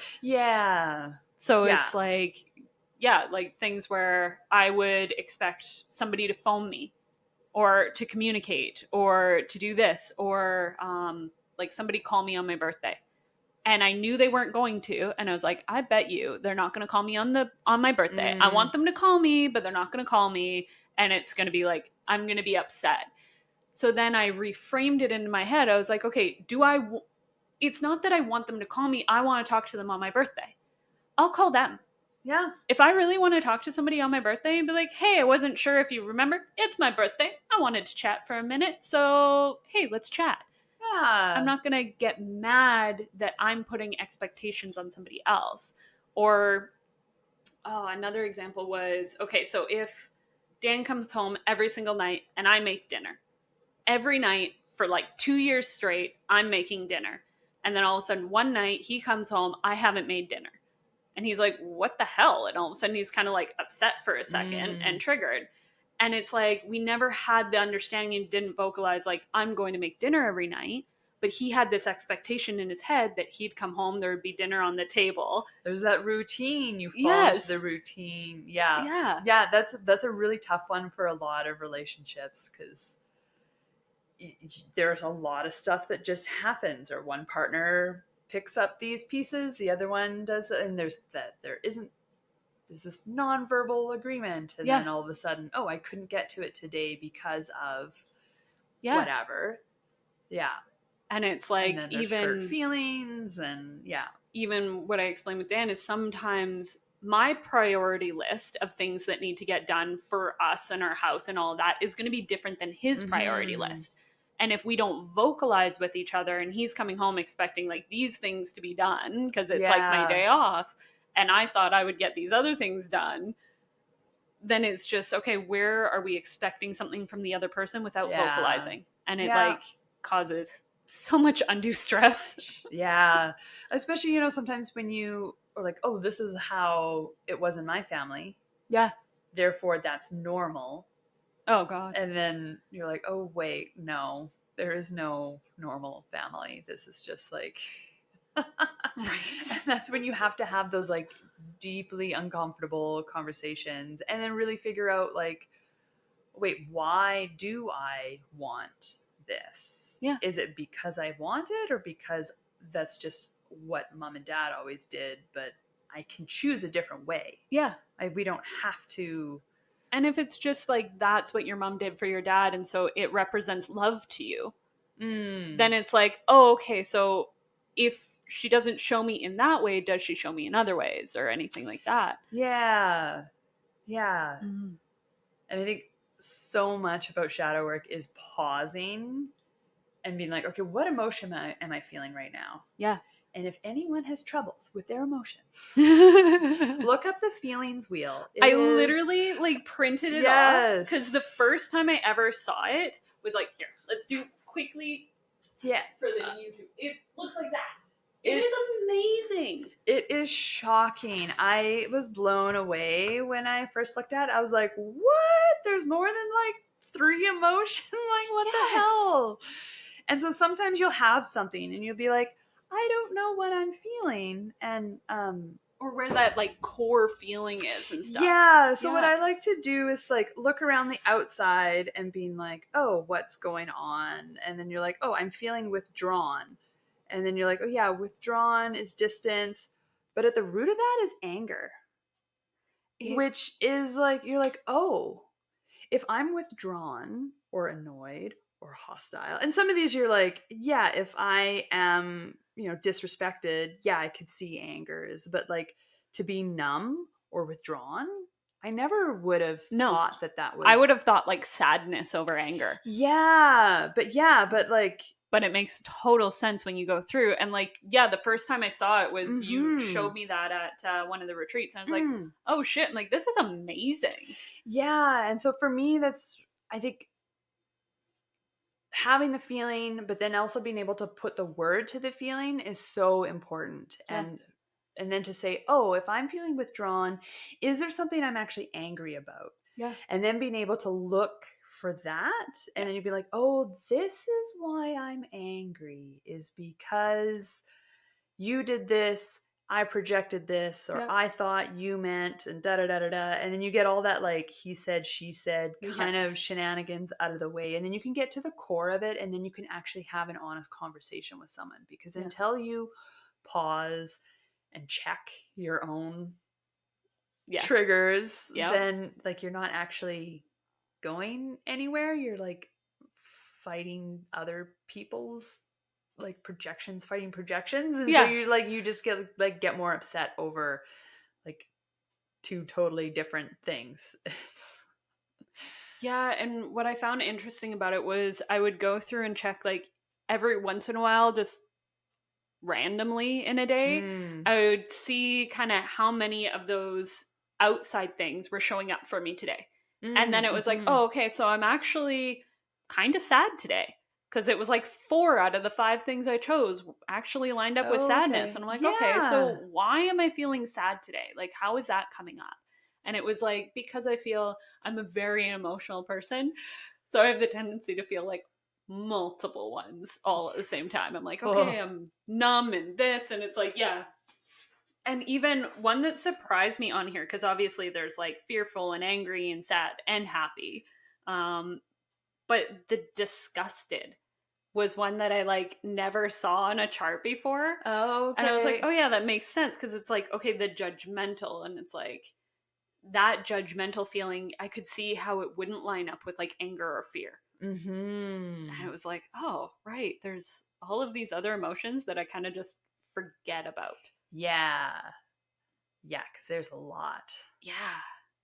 And thinking of them as like that subcategory and stuff like that. It actually would be fun if you're talking about that art project to like go through each of these when you're talking about painting and be like, okay, this one represents this for me, and like have almost like a little paneled piece or something of like the emotional wheel. That'd be entertaining. Yeah, there's so many like neat. I mean, that's the fun thing about creativity, right? Is like you can do literally anything. Yeah, there's so many in here. It's just crazy. And yeah, some of them obviously, like if you're feeling joyful, it goes to happy. Like some are obvious, but other ones I'm just like, oh, that was really. And there's multiple versions of it online and stuff. Yeah, there's a few different ones.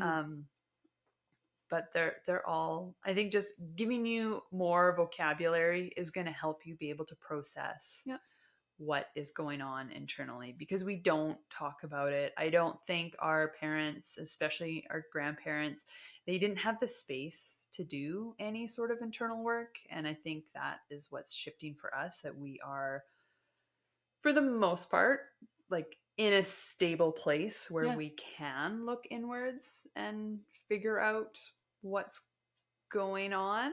And I find it's more talked about now that when you're dealing with your emotion, it also connects with your physical. Mm-hmm.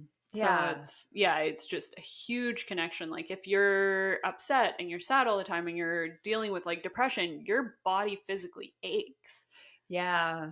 And it's like when you have that stress, your body tenses and all of that. So it's like your back is sore and all of that. And it's just like, okay, oh, well, did I sleep funny? Or is it the fact that I'm stressed out all the time and I'm just so tight and tense all the time? And it's Mm-hmm. like I'm spending hundreds of dollars on massage therapists and stuff like that when it's like, no, I just need help mentally. Yeah, yeah. I think it's really interesting just as scientific technology is getting better and Yeah. improved that they're doing more studies and they're able to see scientific results, which it's so hard like when there's a placebo effect. You're like, okay, did this actually help or was it just my brain making things and like does it matter in the end? But we do love to know. We need to I know. know. I know. And Yeah. part of me likes to be like, you know what? If it helped, Yeah. great. Then it did its job. Whether it was a little sugar pill or not, did it do a positive effect for you? Mm-hmm. Great, then it worked. Then who's, and we don't understand. There's so many things that even now science looks at and we have an explanation for. Whereas like 100 years ago, it would have been like witchcraft. And it's like, no, this actually is a scientific thing now. And it's like, we just haven't had time, space, or anything to do all of these studies. Like a lot of them are new. Yeah.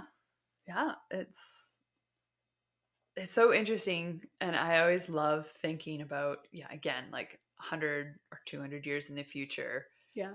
people are going to look back at our time and be like, can you believe they used to think that this caused this or that these things weren't related or like Yeah. they would, yeah, do treatments or surgeries or, yeah, it's just because I mean, we look back at what they used to do Oh my 100 God. years ago and oh they were idiots, they were so stupid, da da da I da have, da, and it's like, well, that's what they knew, that was their no. truth, and it's always It's changing. crazy. Yeah. And it's like one of the books I was reading kind of explained they're like, our medical society has been based on such like a mechanical way of thinking a lot of the time. And so it's like if we were mechanical beings like that and we were not like a Mm, whole being, then you could literally chop off somebody's arm, re-sew it back on bit for bit, and it would just work. And it doesn't. So it's like, what are we missing? It's mm-hmm. like there's other aspects. It's like you can fully reconnect something the exact same way, and it's just not going to work.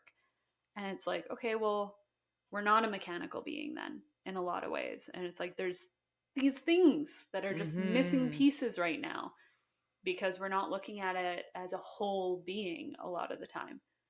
And I think there's also a lot of knowledge that we just don't have, Yeah. and I think that's okay, we will get there in the end. Oh God, if you want to, yeah.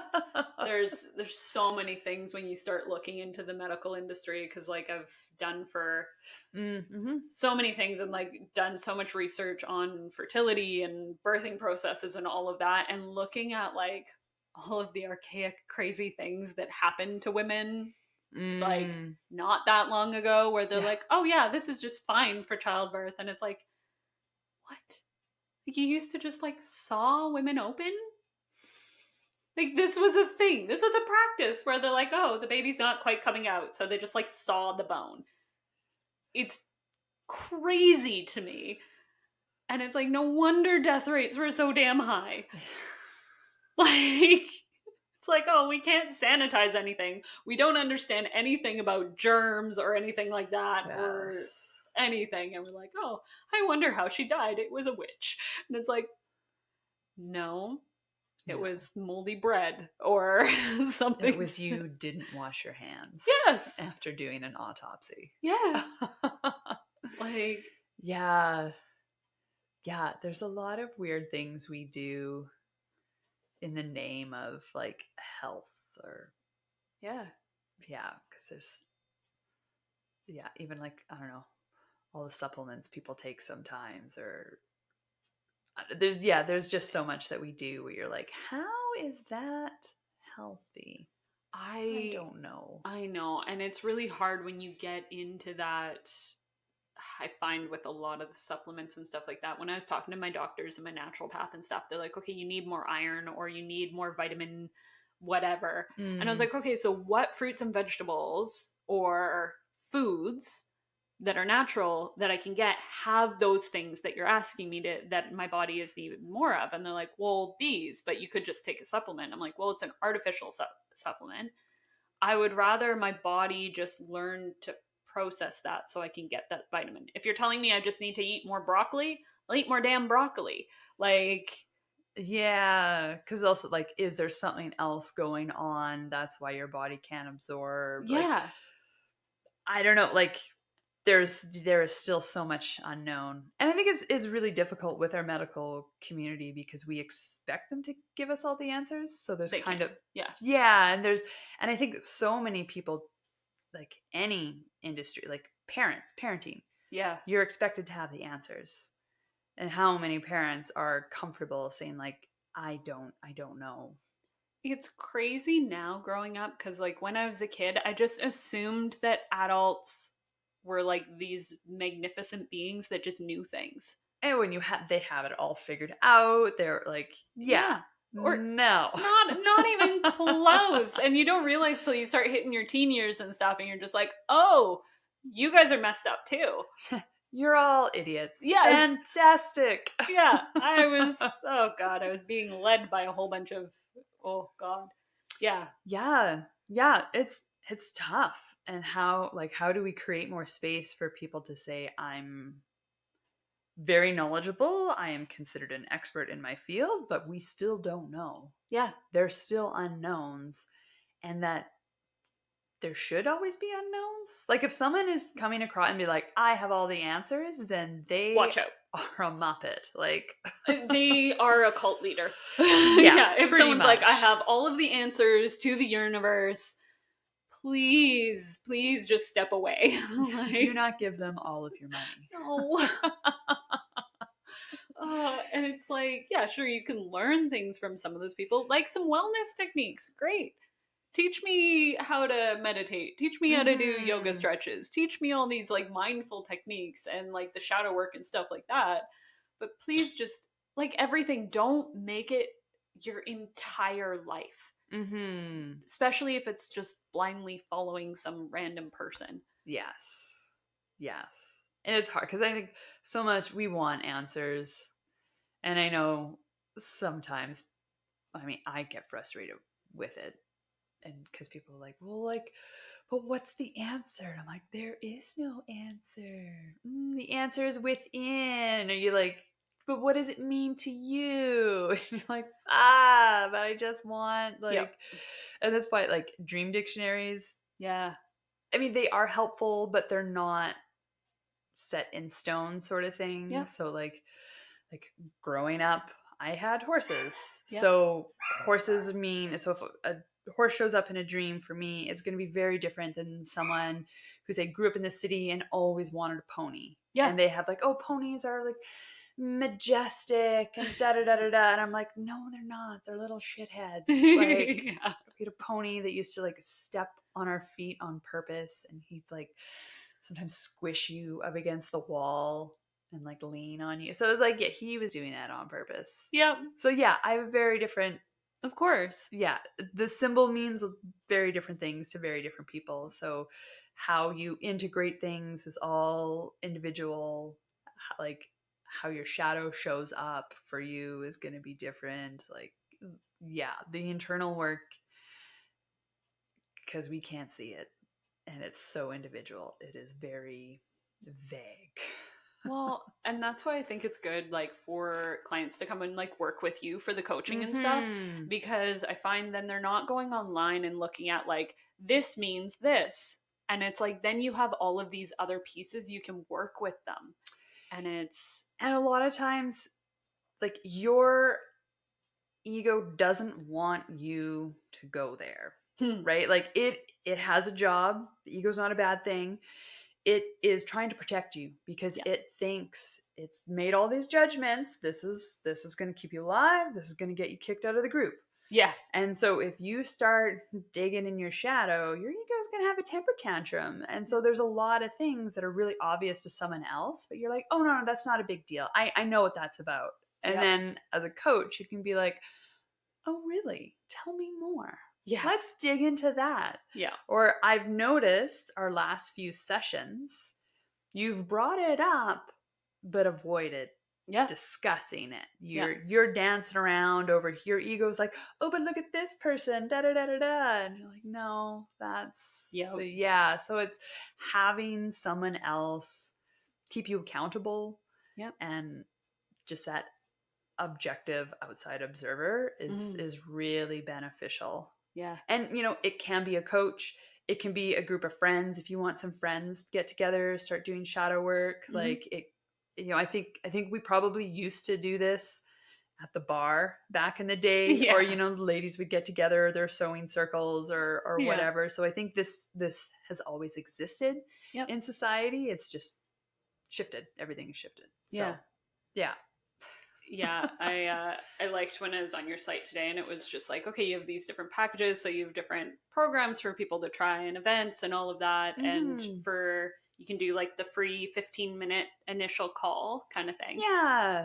And then the other package that was on there, it was nice because it was around the same price as like going to get a massage for like a multiple thing. So I was like, okay, this way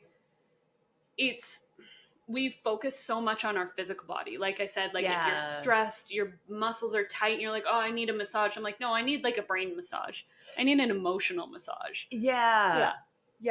And it's how it's so hard to justify sometimes, I think, because like, oh, it's so expensive, and you're like, yes, it can be, but if it sorts out like those deep rooted beliefs that are keeping you stuck or holding you back, like how much are you willing to pay?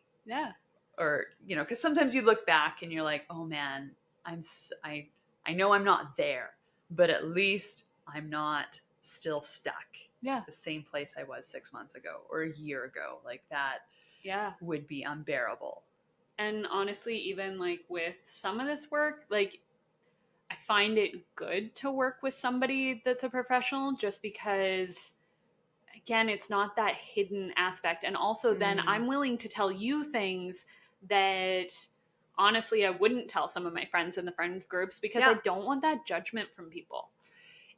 And sometimes it's just like a big burden. Like, if I tell you this, are you going to treat me different because you're worried? Because like most people tend to be too nice, which is like, oh, I don't want to say this because what if I upset you? And it's like, well, if you need to say that, my upsetness is my problem. That's my trigger that I can now work on, dig into. Yay, another trigger. So it like sometimes telling something to a group of people can change the dynamics, which I mean, like, you want to tell me something and then never book another session with me, like, because you got it off your chest. Or sometimes you say something and you're like, oh, I thought I was the only one, or the only person who had this level of self-hatred. And sometimes it's kind of nice, I mean, in a really shitty way, to be like, oh, everyone has those horrible, shitty thoughts. You're totally normal. And you're like, wait, this is normal? This is acceptable? Like, how is this acceptable? Like, the biggest thing when working with professionals is knowing, like, it's kind of like a judgment-free zone. Like, it's okay. Like, everybody has their weird, everybody has their shadow, everybody has their stuff. And the only time it's a real problem is if you're telling me, like, I want to kill somebody. Then it's like, okay, are we talking, like, metaphorically? Like, you really hate them? Or are we, like, really going to need to call the cops right now?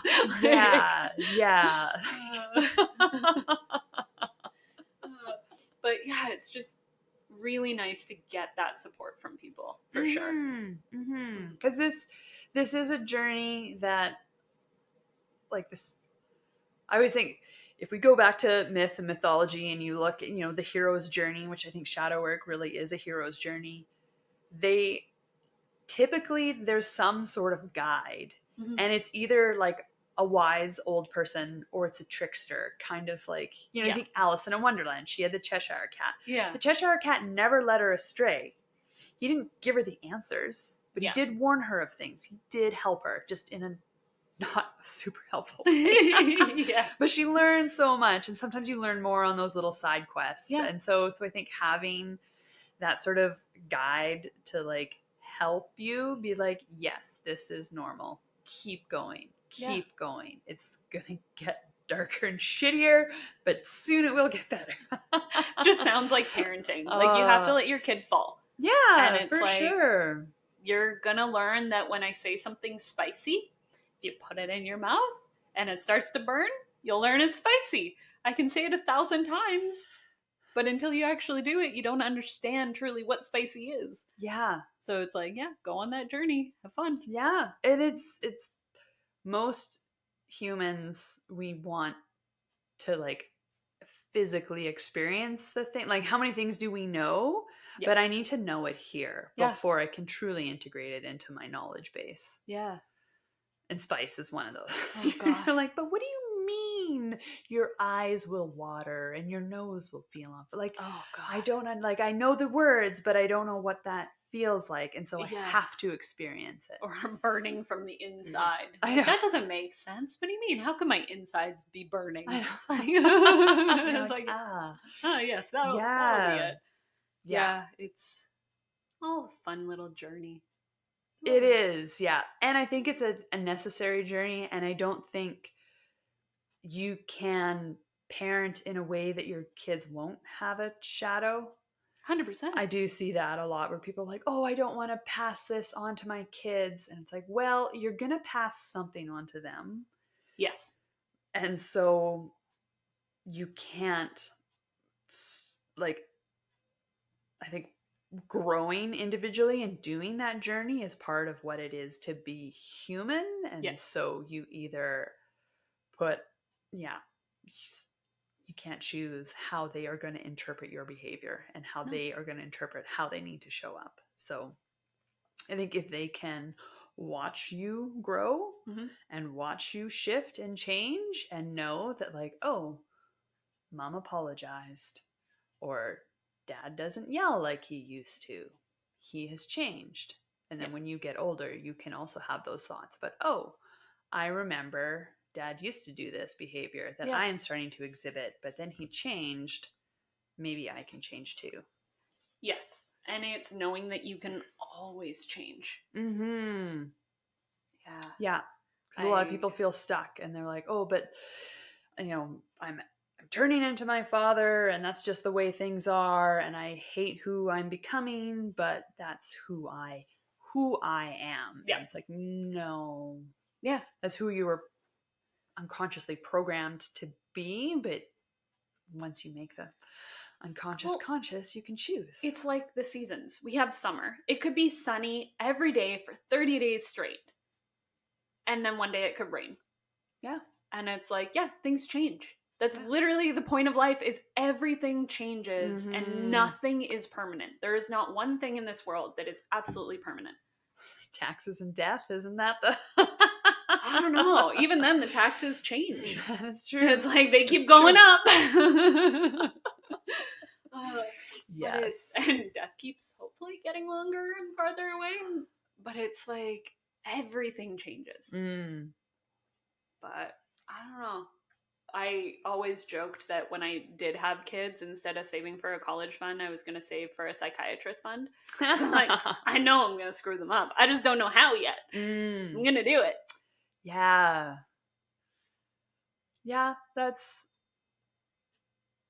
think it's interesting how we don't have space for those type of conversations. Yeah. Which I think is like so important for human, like our mind is such a huge part of who we are, and we do neglect it. Yeah.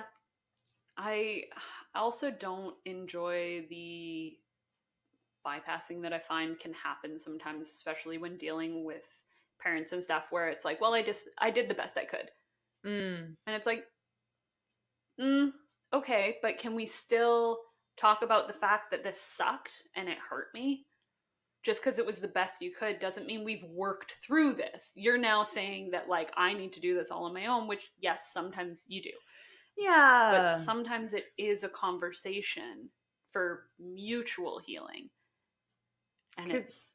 Because, yeah, there's definitely the potential, I think, for the parent to say, yes, I did the best I could. Mm-hmm. And there's no judgment in that. Like, we all, for the most part, are doing the best that we can. Yeah.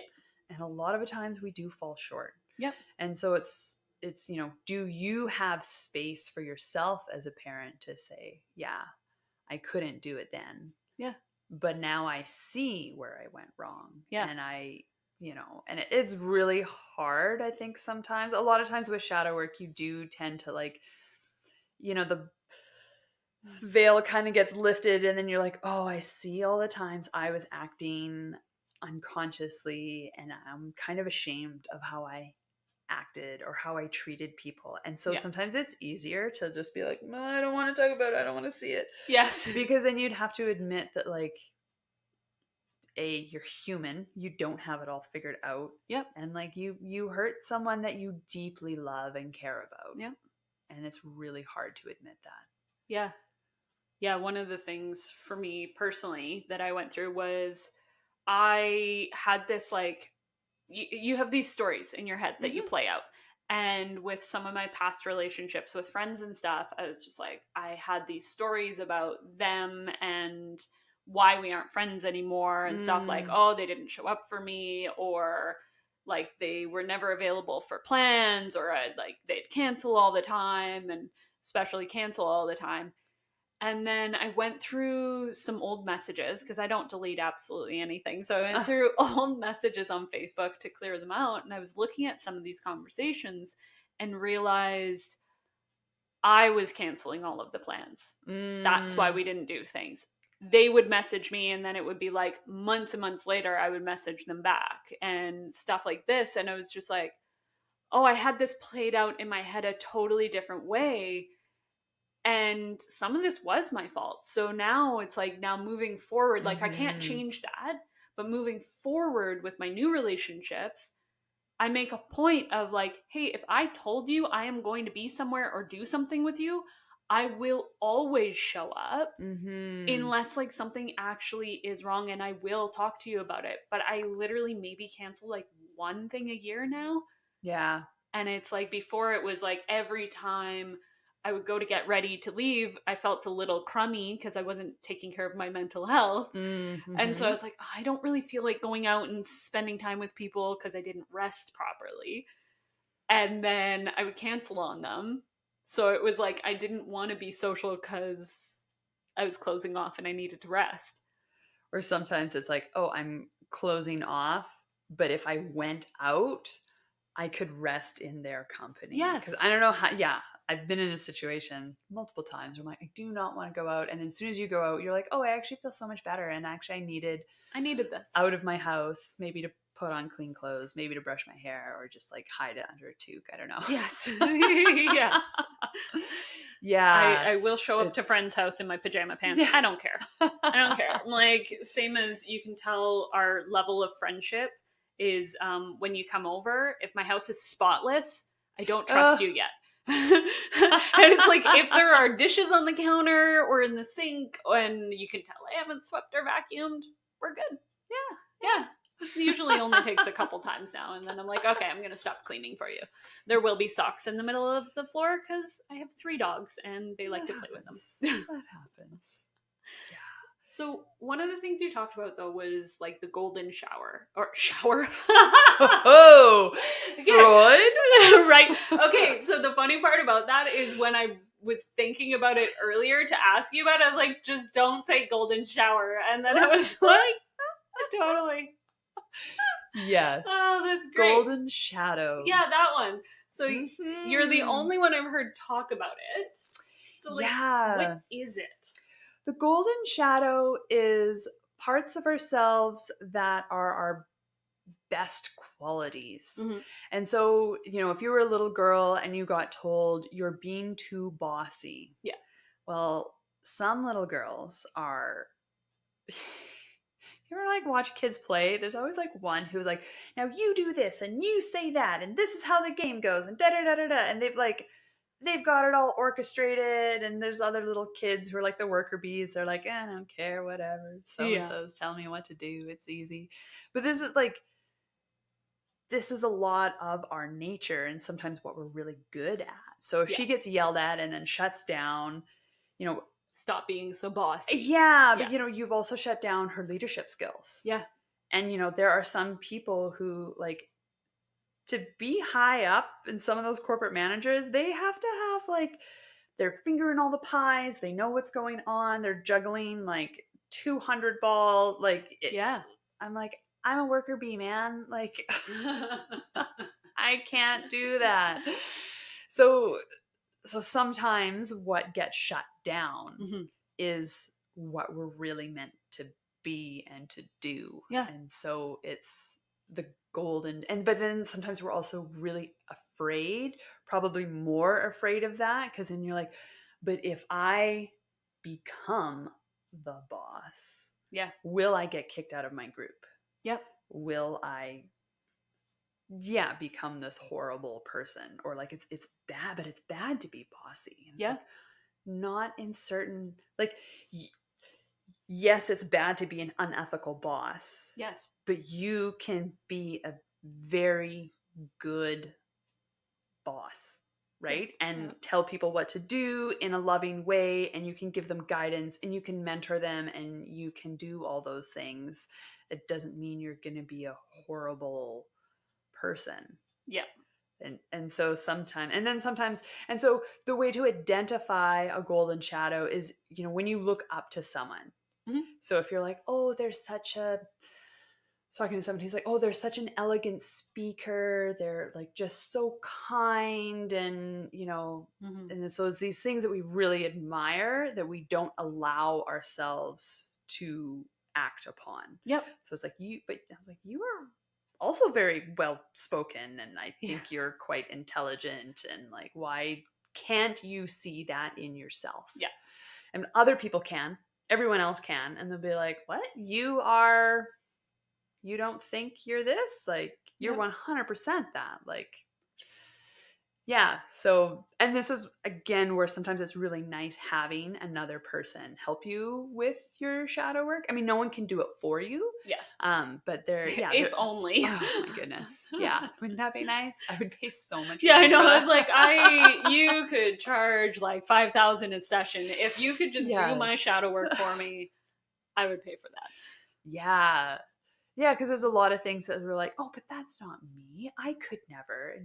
And everyone else is like, why do you think you kept getting like voluntold to, you know, why are you always the spokesperson for the group? You know, when you, in high school or whatever, you know, group projects. Okay, what role did you always play? I would just run away. Sometimes it's the role that you feel you have to perform. Like sometimes you're like, oh, well, I'm the mother role because I have to be the mother. Some people are really good at mothering. Sometimes that is their nature. Other times it's not. And it's sort of, you know, some parents or communities are really good at seeing different kids and their gifts, and they do kind of push them towards that. That's something that I think would be really nice to sort of get back to, is, you know, I think, like, you know, if you're in a crowd and all your aunties are kind of like, oh, this person would be really good, let's make sure that they get to work with this other person to help them with those skills. Like, they're really creative. We're gonna, because like no one saw my creativity as a kid. And you're so creative. It's amazing. And it shocks me. And I'm still just like, I'm not that creative, right? Like knitting, well, I follow a pattern. How creative is that? Okay, see, it's like my problem with knitting was always like, I would start a pattern and then I'm like, this pattern's wrong. I need to fix it. And so I'd like change the pattern almost every single time. I was like, I'm going to combine these two patterns together. I was like, oh God. All right. So it's, I don't know, it's kind of neat. I found a lot of the time it was like, looking at where you're looking up to other people. Mm-hmm. And Mm-hmm. it shows you what you want in your life. Yeah. Yeah, especially when we have those moments of like, I don't know what to do or where to go or where to even start. Mm-hmm. And it's like, okay, well, what do you love to see in other people? Mm-hmm. And it's kind of nice. Yeah, and triggers are like the back door into the shadow. So either positive triggers that you admire, Yeah. or triggers that like totally turn you off and you're like, oh, that person. Ugh. Yeah. Those are all pieces that are tucked away in your unconscious and they want out. And so that's why, like, so if you've put anger in your shadow, you will see angry people everywhere. Yes. Because everyone is a mirror and reflecting back parts of yourself. So yeah, the anger wants to come out. It wants to be acknowledged. You know, we have to feel all of our feelings, even the gross ones. And until you do, you'll see it everywhere. Yeah. And so once you start building a relationship with, say, your anger, and integrating it and allowing yourself to be angry at things that you're like, we're allowed to be angry. Yeah. We have to be angry at some It's things. good for you. It is. Don't hold it all in, please. It like shows you when a boundary has been crossed. Yeah. So you're like, oh, I'm angry because either I caved or someone bulldozed me or something's going on that I don't like. And now once I acknowledge the anger, now I can be like, oh yeah, this thing that I thought wasn't a big deal, it's actually a big deal. Yeah. That's like a value that's being crossed and I need to respect it. Yeah, and sometimes it's a value that we don't even realize we had too. Yeah. I think what came up for me a lot at like more the beginning of my journey was a lot of jealousy. Mm-hmm. And I would see people doing things. I was like, oh, well, like it was more like I want to do that. Mm-hmm. And it was like, oh, why do they get this or why do they get that? And why do I have to deal with this trauma or this crap that's going on? Then I realized I'm like, okay, it's jealousy. And I'm like, well, what's stopping me from doing that? And it's like, oh, myself. Yeah. Nobody else in the world is stopping me from doing any of this except for me, myself, and my goddamn brain. And it's like, okay, so then work on those shadow pieces and understand that I'm not going to go from literally absolutely nothing at the beginning of the journey to the end in a month. Yeah. And if you do, that is a crazy ass month. And then you were setting your goals almost too small. Like you're setting your expectations too low on yourself. If you can achieve your entire month's like, or your entire life's goals and accomplishments in 1 month from having nothing, set your sights higher. Yeah. And sometimes we need those small goals, right? Oh, of course. But yeah, I think we all need like short-term goals and those long-term, big, ambitious goals. Because you do need to give yourself something to work towards. Yeah. And sometimes those big goals come faster than you thought, or all of a sudden they start shifting and changing. So like be open to the journey. Yeah. Don't be so set and like, I'm gonna manifest this car or something. And then it's like, well, I wanted a red car and I want a blue car. I'm not gonna have it. It's like, no, it's a damn car. Take the car. Yeah. Like it's fine. Yeah. But it's like, just knowing the journey will change and shift on you. And sometimes it's for the better. Yeah. Yeah. It's always easy to look back and being like, oh, if I had gone this way, things would have been better if I made this decision. But you never know. No. You can't change it now. Yeah. So it's, I don't know, dwelling on all of that from the past, it just isn't going to change anything. It's fun to think about, for sure. Oh, sometimes it's dangerous. It's its own rabbit hole. Yeah, because I'm like, I wonder what would have happened if I did this or that, or I have a very analytical brain, so it's like if I get trapped in that rabbit hole, it just, I don't know, I guess it can cause issues for me in a lot of ways, because it's like I don't have any regrets. Like I've always said, like since I was younger, I was like, I choose to live my life without a regret. I don't have a lot of guilt in almost anything because, like I said, I'm very analytical. If I did something, I did it for a reason. Whether it's a good reason or a bad reason, it was still a reason that I needed to at that time. So having guilt about a situation that happened, I guess, isn't really going to help me in a lot of ways. It's just kind of using it as something I learned from. Yeah. And Yeah. yeah, what was it? Oh God, like, I don't know, 20 years ago, it was always like I had no regrets, just lessons learned. It was like, yeah. Yes. Learned a lot of lessons. Yeah. Yeah, it's really hard. And I think that's where the like the awareness mind really needs to get cultivated. Is, you know, you can have those thoughts, but to not get lost in them and to know that like you aren't going to go back and make a different decision and that you made the decisions you did. Yeah, like you said, whether they were good or bad or, you know, what happened, and there's only moving forward and moving through. And I think sometimes when we have that guilt, it's a way of like keeping ourselves stuck and not moving through a difficult situation. And sometimes it can be really awful and like completely life changing, and you think, you know, oh, I wish I didn't do this thing because it led to so and so's death or something. Then like, yeah, that's really traumatic. How do you move through it? Therapy, I guess, is the shadow work and therapy. Yeah.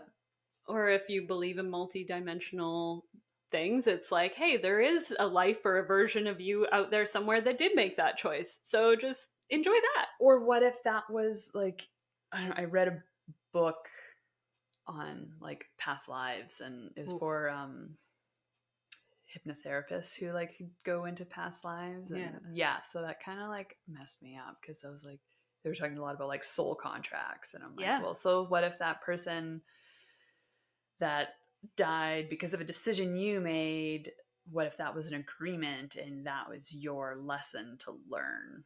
Yeah. And you're like, man, that really sucks. Yeah. That's a hard lesson. Yeah. But like, yeah, what if that is something that you in this lifetime need to work through? That was that's funny. In the episode that I just recorded with Mira that is completely gone forever, due to unforeseen circumstances, it has been deleted. So I was explaining, like, after like one of my really big traumas and stuff that I had, I went to one of the, like a medium psychic, and they were talking about one of my past lives, and they're like, okay, so part of what you had to clear up in this life was the karma of one of your past lives, because like in this life I was robbed at gunpoint, and in my past life I was on the other side. I did that to somebody else, and so it was like in this time it was clearing that up so I could understand what it felt like to be on the other side. Right. And I was like, oh, well, shit. I was like, oh, I don't like this. No. I was like, isn't that like when they talk about like the life review? Couldn't I just have reviewed it and known as a being of like light or whatever it is that you are on the other side that like, oh, that was shitty of me? Instead of like, oh, you got to go do this on this life now. I was like, no. I know. I don't know. Oh God, yeah, I don't know what contract my soul agreed like, to. How does this work? This is so weird. Yeah, and then you see all these people just going through like a relaxed life, and you're like, man, you must have gone through some shit in the last few lives if you just get to like coast through this one. Like that looks beautiful. Looks can be deceiving though. Oh my God, yeah. Yeah. That's an understatement, hey? Yeah. Everybody kind of looks like they have their shit somewhat together, but in their own way. Yes. Yeah. Oh, all right. I was gonna say we're close-ish to time, so I have questions that I ask at the very end. Was there anything else you wanted to go over before we? I don't think so. Yeah. Yeah. Jump all over the place. Sounds about I guess right. if people want to find me, Yeah. my handle on Facebook and Instagram is Soul Restoration Coach. Mhm. And then my website is soulrestorationcoach.ca. Perfect. And Yeah. I will throw everything in the show notes for that Oh, so that perfect. it's the links. So far, all of them have worked, so we're good. Like I said, I'm still learning. It's fun. It's a good learning experience. So I have these questions that are more rapid fire questions just Mhm. for everybody because it's my curiosity. So, would you rather watch a movie or read a book? I would rather watch a movie because then I can knit at the same time. Yep, Yeah. that makes sense. What's your favorite season? Probably fall because then I can wear all my sweaters. Sweet or savory? Sweet. And your favorite plant? I don't know. I feel like I do love cedar trees. Mm, I grew up at the coast and there was like a lot of cedar trees around. And yeah, they're just like so ginormous. they smell so good though, too. Yeah. What is the best place you've ever been? I don't know. I feel like wherever you are is kind of the best place. Mm. You know, like I don't know, you can like go travel somewhere and you're like, whoa, this is so phenomenal. This is amazing. But then as soon as you go somewhere else, you're like, no, no, no, hey, this is so amazing. This like new, yeah. So it's like, yeah, the sky the other day. I was just like out walking Mm, this dog, and you're like, yeah. oh, this is beautiful. Yeah. So it's yeah, It's just living overlooking the more in the moment. lake and like the pain. Yeah, I feel like being present Yeah. is if you can like really be present and see the beauty that is So the where best you place you've are ever been is inside your body. some It's days, actually present. most days. Yeah. Yeah. What is your favorite form of body movement? Hmm.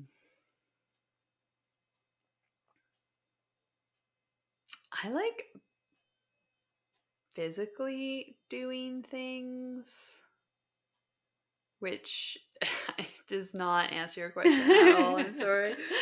Um, just like physical movement. I don't necessarily like sort of like rigid structure. Like Mhm. I've done yoga and I do enjoy it, but I don't love it the way some people Yeah. do. But like sometimes stacking firewood is really Oh, fun. yeah, yeah, yeah. And so I think like something that is like physical, but yeah, I don't know. Sometimes chores is Yeah. like really fun. Like, oh, I'm gonna go out and rake the leaves, and you get like That physical that, all like, body and like that mental yeah, fulfillment as well with it too. yeah. And I don't know if that's like my Western mind was like, you always have to be productive. So like, why sit and meditate or stretch when you could like, But I could be, yeah. yeah. Which I mean, like, to be fair, I think for a lot of people, chopping firewood is super meditative because A, Yeah. you have to focus, otherwise you get an axe in the foot. Yep. But like, so yeah, I think it's kind of, I don't know. Yeah. Anything can be meditative, anything can be therapeutic. Yeah. No, I like that though. Because then it's not just like, I don't know, it's that accomplishment aspect of it. And Yeah, because I I think so like many it. people like cleaning the house Yeah. is like a ton of movement, Yeah. and there's that joy afterwards where you're like, oh, look how clean everything Yeah. is, or like there's that like I accomplished something today. I can tick that off the box. Oh, yeah. That good Like, old never ending to do list. I know, yeah. So I think sometimes that's really satisfying. Yeah. I like that. What is your preferred way to manage stress and overwhelm? Probably going for a walk in nature. Mm-hmm. I think that sometimes can be really hard when you have a giant never-ending to-do list, but Yeah. I know, yeah, as soon as I get out, and where I like to walk on Mission Creek, there are lots of cedar trees. Oh, nice. And so yeah, and just sometimes just like, yeah, standing out in the like cool breeze, and yeah, there's usually not a lot of people on the section where I go. So yeah, you can kind of just like really decompress and Nice. yeah, just be really present in that space. Mm-hmm. Yeah, that sounds great. What's your favorite type of music?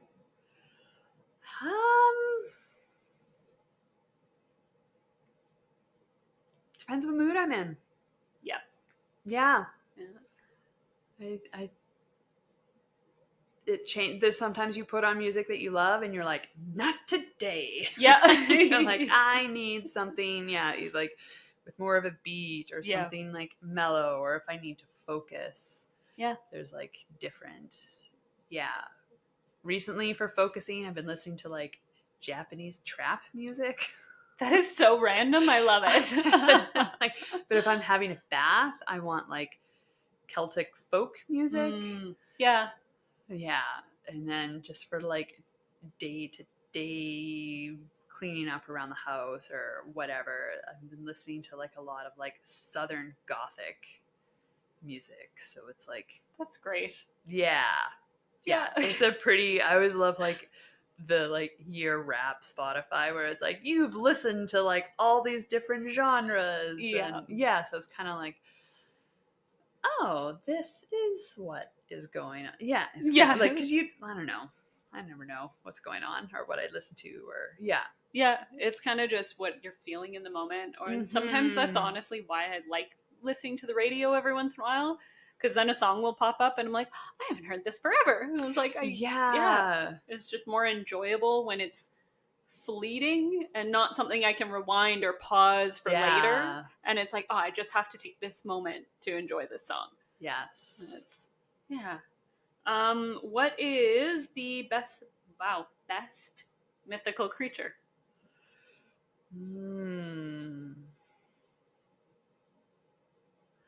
I don't know. Like a unicorn is pretty awesome. Yeah. Yeah. They're great. And then last one of your greatest accomplishments so far?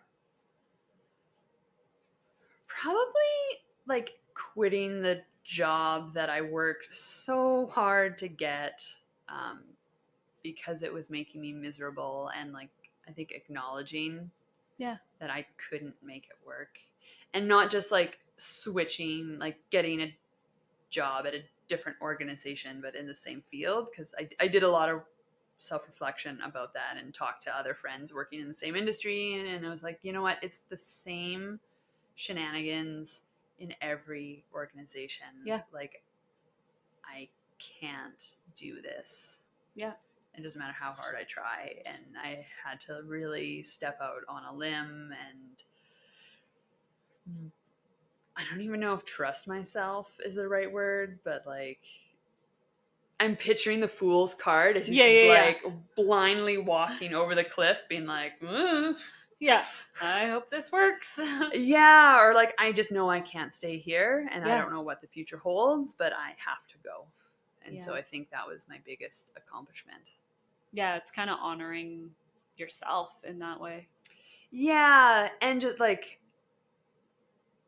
I think being okay with the unknown, because I feel like I'm more unconfident.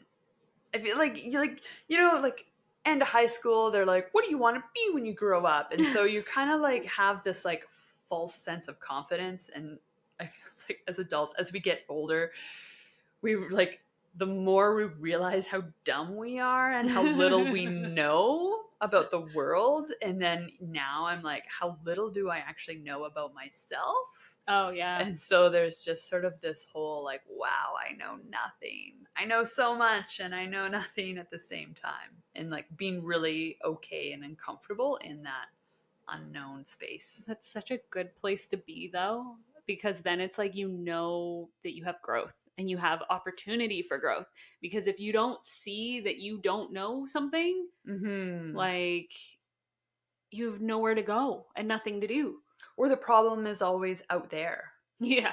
You know, it's, oh, those people are doing things to hurt me. Or like your example, they always cancel on me. Yeah. Instead of being like, oh, actually, I'm the one who never answered or never confirmed or, you know, like that's Or I made excuses in my head of things, and it's like, yeah, it's Yeah. Yeah. sweet. Well, that's it. That's all I got. Oh, well, thank you so much for having me. Yeah, This is thanks. always love talking about shadow work. I know. And I figured it was like the perfect time of year to talk about it too, because it's Yeah. like, yeah, dive into the shadow now. Yeah, well, it is like it's hibernation season. Yeah. It's it's going into the cave, the internal cave and Yep. darkness, and just like sitting in the cold and being like, what is going on? And it's now been a couple weeks since the beginning of the new year. So about now is when like half of the people have dropped their New Year's resolutions already.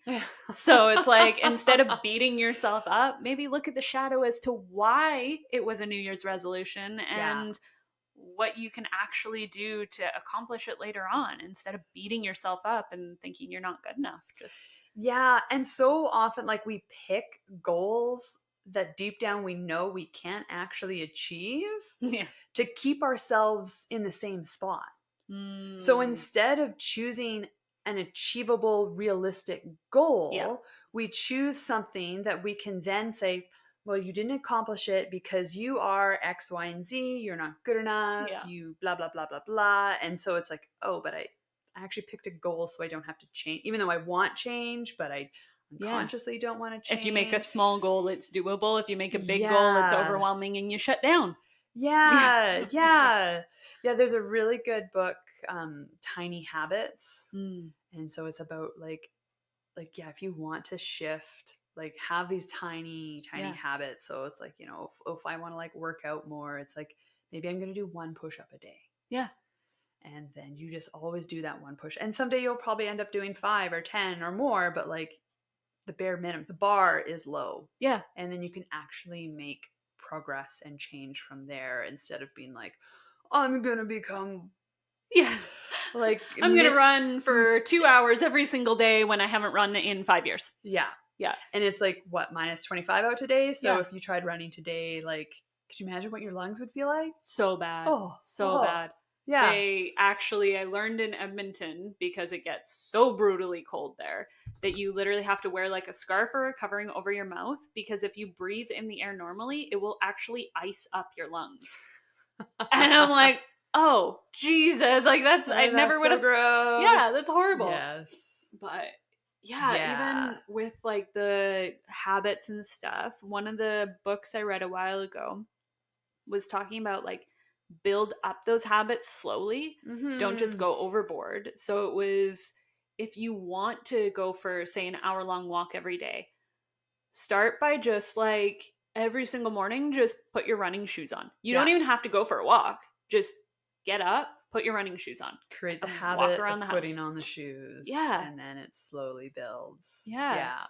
It's just make those moments. Or even if I have clients that are like, oh, I want to do yoga every day, but I don't know, I sidetrack myself. I play games on my phone, or I do this. I'm like, okay, so step 1, for like 1 week, all I want you to do is every single day, same time of day, roll out your mat.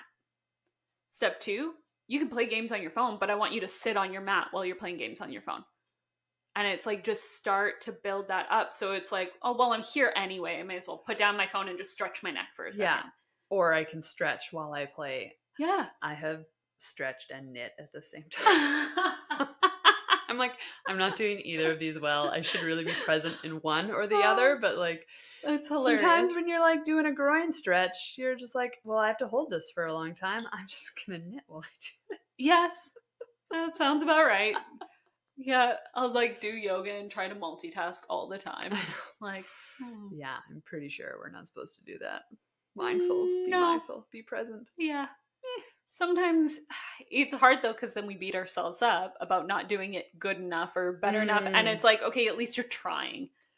Yeah. It's not the best, and we know we can do better, but you're at least trying. You're doing something. Yeah. Like if I forget to do my stretches in the morning and I remember while I'm like driving somewhere, I'm like, oh, well, I can do some stretches while I'm in the car. Mm-hmm. And it's like, this I wouldn't call yoga, but I would call stretching. Yes. Yeah. Yes. There is a large difference. Well, I hope so.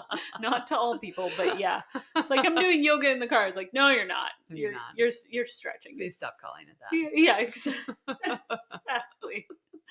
Oh, well, thanks again so much for coming. Yeah. And Oh, thank you for having me. yes. Goodbye. Thanks again to Nikki for joining me on this week's episode of the Wild Nova podcast. If you'd like to find more of her, you can find her at the Soul Restoration Coach on Instagram or her website, soulrestorationcoach.ca.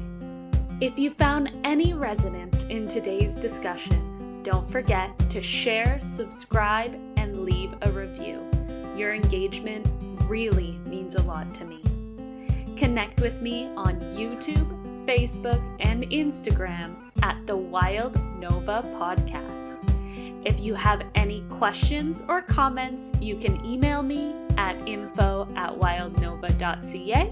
And as always, visit my website for any additional resources at wildnova.ca. I'm your host, Janine O'Brien. Remember, the connection between your body, mind, and spirit is a journey worth embracing. So until next time, keep exploring and stay curious.